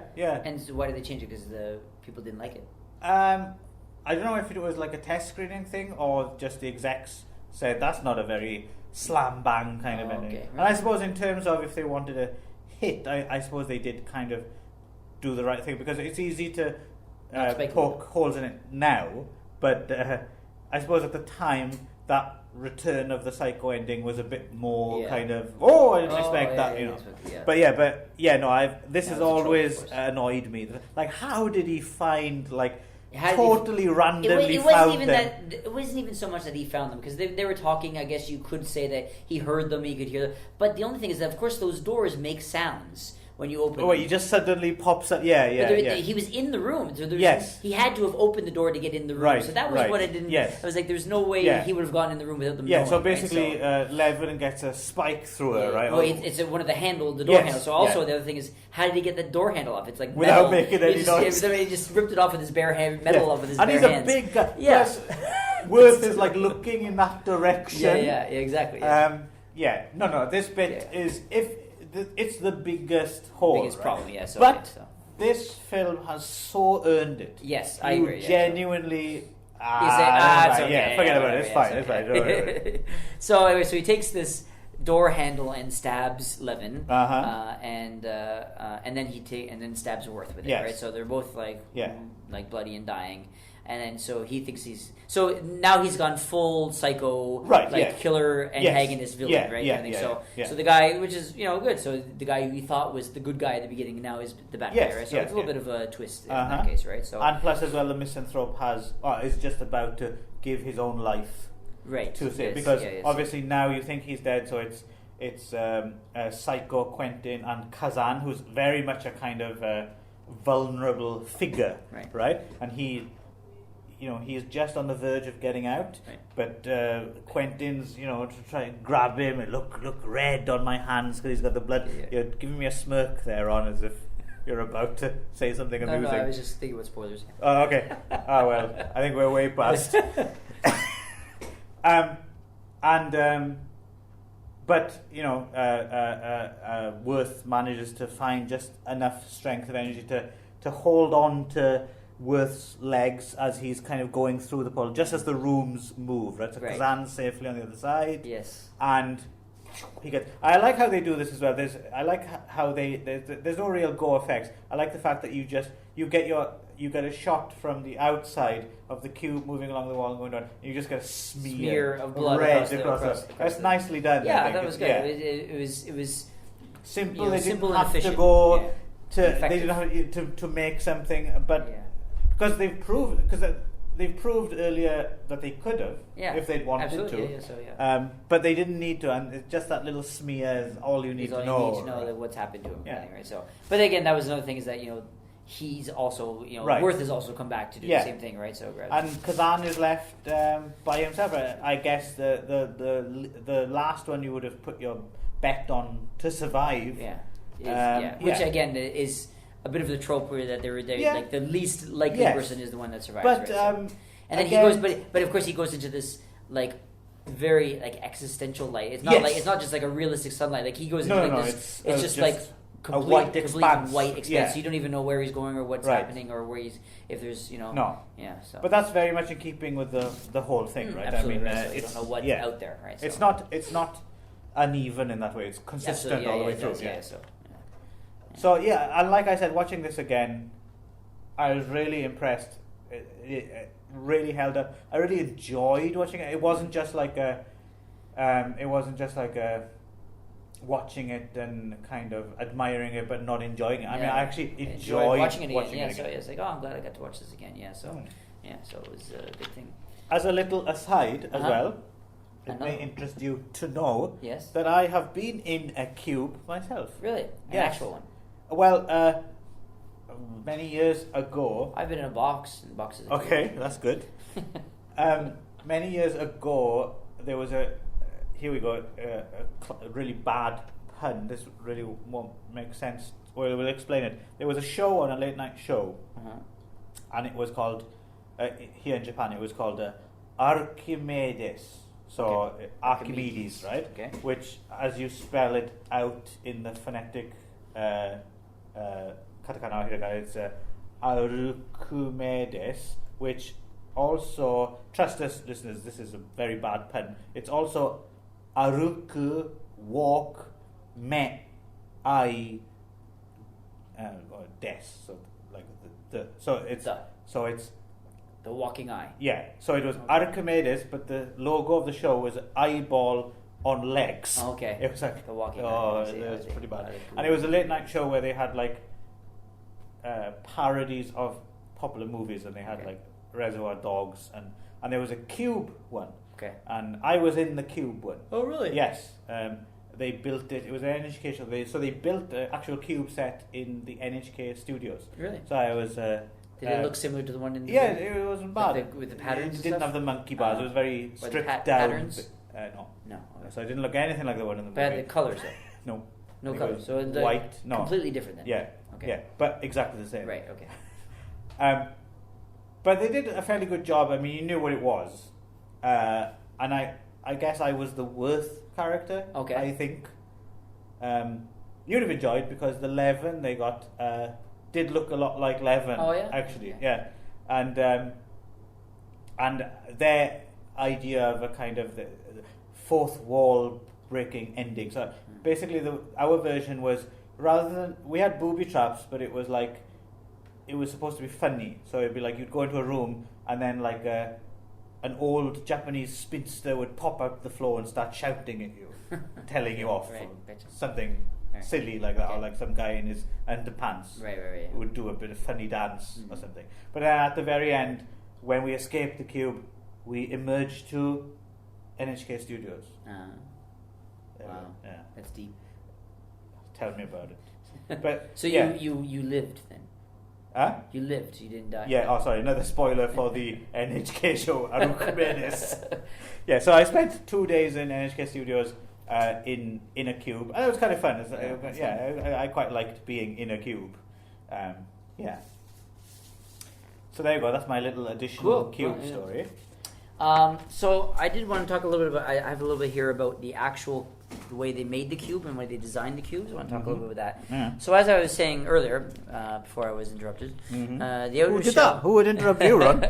The outer shell was called the sarcophagus, Mhm. and then there's the inner cubes, and so one side of the outer shell is 434 feet long, so you can Mhm. kind of give an idea of how big it is. Uh-huh. And there are 7,576 cubicle rooms, Right. minus an unknown number of rooms to allow for movement because it's got to Uh-huh. shift around, right? So of course it couldn't be full because then they wouldn't be able to move, right? So, but then you also see the cube come out.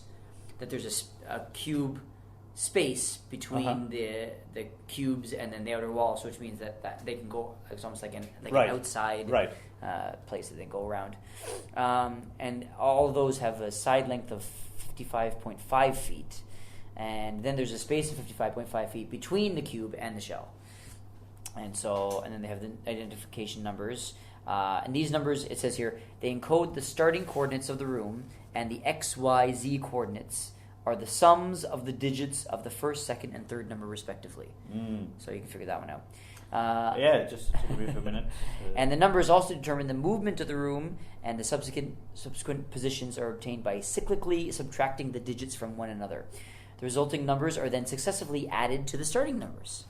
So there you go. There's some math for you, so you can figure that out. Yeah. So they only built one cube. It was 14 by 14 by 14. Right. With only one working door that could actually support the weight of the actors. Okay. And then they changed the colors by the sliding panels. And it was time consuming, so they did it by color. They shot the movie by color. And originally there were supposed to be 6 colors. But they couldn't afford all 6 colors, so they actually only did 5 colors. So the budget didn't afford stretch the 6 gel. And then they named another partial cube for the shots where they're looking through the thing. So, and as I said here, originally the reception was polarized critics. Okay. There were many highly positive reviews against really negative ones. So on Rotten Tomatoes, it actually only has a 62% rating, which is actually not that good. But no, to be honest, I disregard Rotten. Oh yeah, I'm just Yeah. No. So I'm still curious. So the negative reviews you mentioned, was it all just about the perceived bad writing and acting, or was there something else that annoyed people? It says critics panned the film for its acting, production, and premise. Vincenzo's here's a quote. Vincenzo's Natali's 1997 cult favorite has a Twilight Zone mood that's initially quite chilling. The victims try to come to grips with their bizarre surroundings and tension mounting among each other. The struggle to discern the cube's purpose increasingly takes on prominence, and the frazzled crew's search for answers. But Natali's film is infinitely more competent at creating a clever situation than positing any sort of semi-logical explanation. So it said they're having a go at it for doing what it was meant to do. Exactly. Yeah. It's not supposed to. And then he panned the film, saying that they were just like lab rats futilely running on the treadmill, and just like that cube eventually winds up going nowhere fast. So what did they want? Did they want an explanation? I think that's what it came down to. Is I think there's always those people who say like, "Well, what was the white light? Where did he goes on both end?" I think it's people who they wanted, even though the point of the movie was that there's no reason and you don't know why, and it doesn't matter why. There's the a point word is that for those people panic because people like that. They're called assholes. I can, everyone's, entitled to their opinion, even if their opinion is wrong. But that's just I don't even think that's a valid opinion, because you're basically accusing something of doing what it's designed to do. That was from Slant magazine, which Okay. I've never even heard of, so I don't know. Anyway, but you can see some people. Everyone will find a thing to nitpick about somewhere. I suppose somewhere in this world there's someone who will hate everything. Well, there's maybe someone who out there who hates Goofballs puppies. is their favorite their film. favorite movie. Yeah, people out there who hate kittens and puppies. You know what I mean? Right. Yeah, So Vincenzo Natali or him, he went on to make some other quite interesting movies actually. Yeah. I know he directed some TV here and He's there. a very prolific TV director. He's actually done just recently. He's done Westworld last year. He did Westworld, and he did But it's always American Gods last year too as well. Yeah, it's always a little difficult to tell with TV though, right? Because the interchange, once you have a template, there's very few series that kind of drift from that template once it's set in place. So you could, directors don't often have the chance to put much of their imprint on it, right? I mean, they can, so his TV work, maybe it's, but it's neither. Just thinking of his features, after this he made Cypher, aka Company Man, which had David Howlett again. I don't know if you've seen this. I saw it many moons ago. Again, it got a release here because Cube was a hit, right? Mm-hmm. And I seem to remember it being nowhere near as good as Cube, but quite good fun. It's kind of like a spy movie. Right. It's kind of like a very over-the-top kind of cyber spy movie. Was it called Cypher? Cypher, yeah. He directed it? Yeah, it's also aka Company Man. It's a feature he made right after Cube. I don't see that on here anywhere. Really? Yeah, I don't see Like it on this 98 list. or 99. No. Are it's you not on the here. just the most well known for bit? Or? No, this is all of his things. Okay. The thing he did after Cube was Sci Factor. Sci Factor. Which is Isn't that a TV series? Yeah, Chronicles of the Paranormal. Yeah, no, it's not that. And then Earth Final Conflict, he did 3 No. episodes. And then Brainstorm in 2002, and then nothing till 2002. Hang on, now let me take a look at it. This is going to be awesome for the listeners at home. This Safer. one. Oh, There it's we called go. Brainstorm, Oh, it's that's also why. called Brainstorm. Ah, okay, that's I right. didn't Okay. know that. This is in It's also 2002. known as. It had a bunch of different titles because I think, to be honest, it didn't do very well I see, anyway. right, okay. But it's okay. It's kind of fun. David Hewlett, I think, is a very, if I remember correctly, kind of Dr. Evil type of villain in it. And Also it's kind of Lucy Liu also. yes, it's very kind of, there's a lot of imagination in it, and it's a typical kind of ambitious follow-up failure to your first knock it Right. out the park Yeah. film. Although it was 5 years later. Was it? Yeah, it was Really? in 2002. According to this, to IMDb anyway. I suspect it might be a little earlier than that, Oh. and that might be like an official Maybe North it's American American. release date. Could be. Yeah, I think so. I think it might actually have been released earlier than that. Anyway, yeah, so... Actually, it says it was released in 2003. Yeah. Okay. Yeah. So, but anyway. Um, Here and there. Yeah, I think that's definitely wrong because I saw that on VHS here and I left Japan for a year very early in 2002, so I would have at least seen it in. What said it was? So it'd be 2001 at least. It said it was made in 2002 and then released January 2003. Is what it said. Bollocks. That's what that is. I'm just Yeah. reading what it says here. So. Well, stop it, because it's wrong. Yeah, and he was involved in the Terry Gilliam movie Tideland. I'm not quite Tideland. sure what but he made a making of documentary. Which in here is called Getting Gilliam. Getting Gilliam, yeah, Yeah, that's right. yeah. And then his next feature was Splice, which I seem to remember. He did one in between those two, which was something called Nothing. Oh, sorry, yes, Yeah. that is the one I wanted to bring up as well, actually, so, because okay. I think along with David Hewlett Cube, as well. yeah, and Andrew Miller, yeah, yeah, so. and Morris Dean Wint Gordon doing Vincent. and Morris Dean Wint doing the voice. Oh, right. Yeah. Doing a narration. Sorry. Yes, yeah, narrator, yeah. Have you seen Nothing? I haven't not. No, Okay. so. Nothing is the other. If the one film Vincenzo Natali will be remembered for is Cube thus far, the other one is Nothing.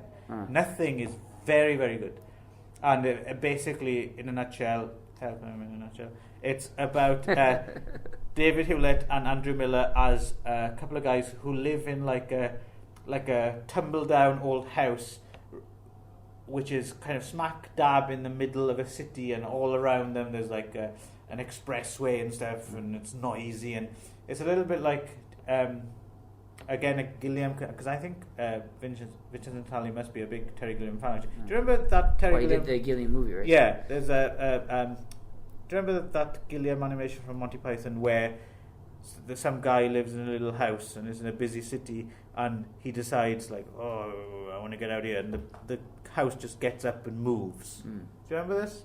Like a stop motion. What's this from? Oh. Monty Python's Gilliam animation. that he Okay, does. yeah, it sounds very So familiar. it's very much like that. When you see the house at the beginning, it looks almost exactly like the Gilliam, like idyllic old house, but in the middle of a chaotic city.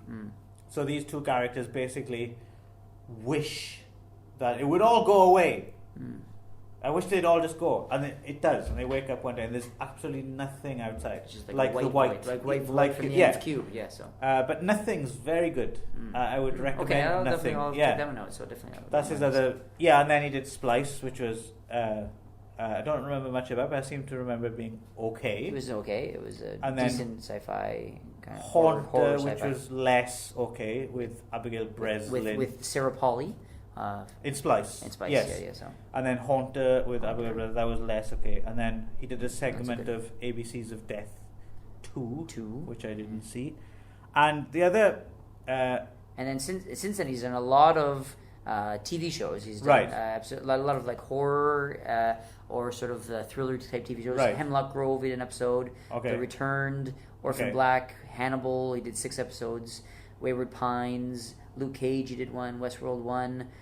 The Strain, he did 3 episodes, and American Gods 1 episode. So these are all kind of like fantasy horror, Right, kind of thing. right. But they're all quite well respected, Right. high budget things. So obviously he's Right. gained himself quite a Right, yeah. he's got a Well, I think for just himself. on the strength of Cube alone has probably exactly earned him a lot of respect. And he's now also involved in Ginger Snaps. Ginger Snaps, yeah. Like so, he, yeah. I think He was it's the just art- he was the credited art as storyboard, department. yeah. Art But I think department. he might have had quite a lot to do with it. I get the feeling that he was quite hands-on there, and Hands-on, in the production. But interestingly, I don't know if you looked in what he's up to next. Okay. Up to next, actually, he's got 3 things in development. One Okay. is called In the Tall Grass, which I don't really know much about. Oh, I know. It's based on a Stephen King story. Yes, it's about that. It's about that grass which is tall and someone's in it. But it's actually based on a Stephen King story, so it's Okay. another horror. Stephen King and Stephen King's son Joe Hill on a horror novella. So he's doing that, but as well he's doing a movie version of Neuromancer by William Gibson. Oh, fuck! Okay. So which has never been really made into it. So that's gonna have to be updated. yes, quite a bit. Yeah. So that's so he's making that. So he's the director for that. Okay. And as well, he's making a TV movie version reboot of Tremors. That's right. That's right. Yes. That's the one I saw. Having said that, though, we'll see, because he's actually been. I remember Vincenzo Natali is one of those directors whose name has been attached to quite a lot of things And then over he the did- years. and he Yeah, doesn't go. the biggest one for me was it looked like he was definitely going to be the guy who was finally going to do the adaptation of High Rise for a while, Okay. which had been in development pretty much since the book came out in the 70s. So many different people have been attached to it, and I was really looking forward to Vincenzo Natali's High Rise. Of course, it was Ben Wheatley who ended up making it, which was I quite enjoyed that, and maybe actually that's probably a better film than the Natalie one might have been. Right. But but I still think the ultimate. Have you ever read High Rise, the J.G. Ballard novel? Fantastic novel. But I think the same year as the novel came out, I think they already kind of made the ultimate High Rise film by mistake, which is David Cronenberg's Shivers. I think is kind of very much. It's not really a High Rise adaptation, but there's some connection there. Right. I think something in the air. I don't know. Right. Yeah. So he's obviously taken what he got from Cube and actually he's run with it. He's made himself quite a career from it. Yeah, he's been a guest as well. You can hear him talk. He's been a guest on the Projection Booth podcast a few times. Oh, really? I think they might have done Cube maybe, and I think he was on there talking about other people's movies as well. Okay. So I think he's a very approachable kind of a He's fan. Canadian. Sort of, maybe. A fan as much as he is a filmmaker, if you see what I mean. Right, but yes. not in an annoying fanboy way. Right, yeah. So he's a student of the art of film. Right? And I think I would always look forward to what he's about to do next. Yes. Yeah. So there we go. That was Cube. Cube. Yeah. So it was all 6 sides of it. Yes. Fuck. This is long. It's like 2 hours. Oh, okay. Jesus Christ. Well done if you got Okay. through this. Thanks for listening. Yeah. We better go. We've I wasted guess so. 2 hours of your time. Yeah, we gotta go have lives to live. Yeah. Don't So- you have anything better to do? So thank you for listening, everyone. If you have any questions or comments, well, we have no email address, Yeah, so so just you write them on a just, piece of paper and throw them in garbage. Yeah. So because we don't really care. No. Thank you very much for listening, and we'll be back next month with something of Clive's choosing, which Yes, my choice next. has yet to be. It's going to be determined. Goofballs. It's going to be goofballs. Just stay on the edge of my seat, edge of my goofball seat, and. Did you just say the edge of your goofball seat? I did. I think we better stop this. Okay. I was wondering if is there a quote we want to go out on this time? No. No. No. You murderer! Fair enough.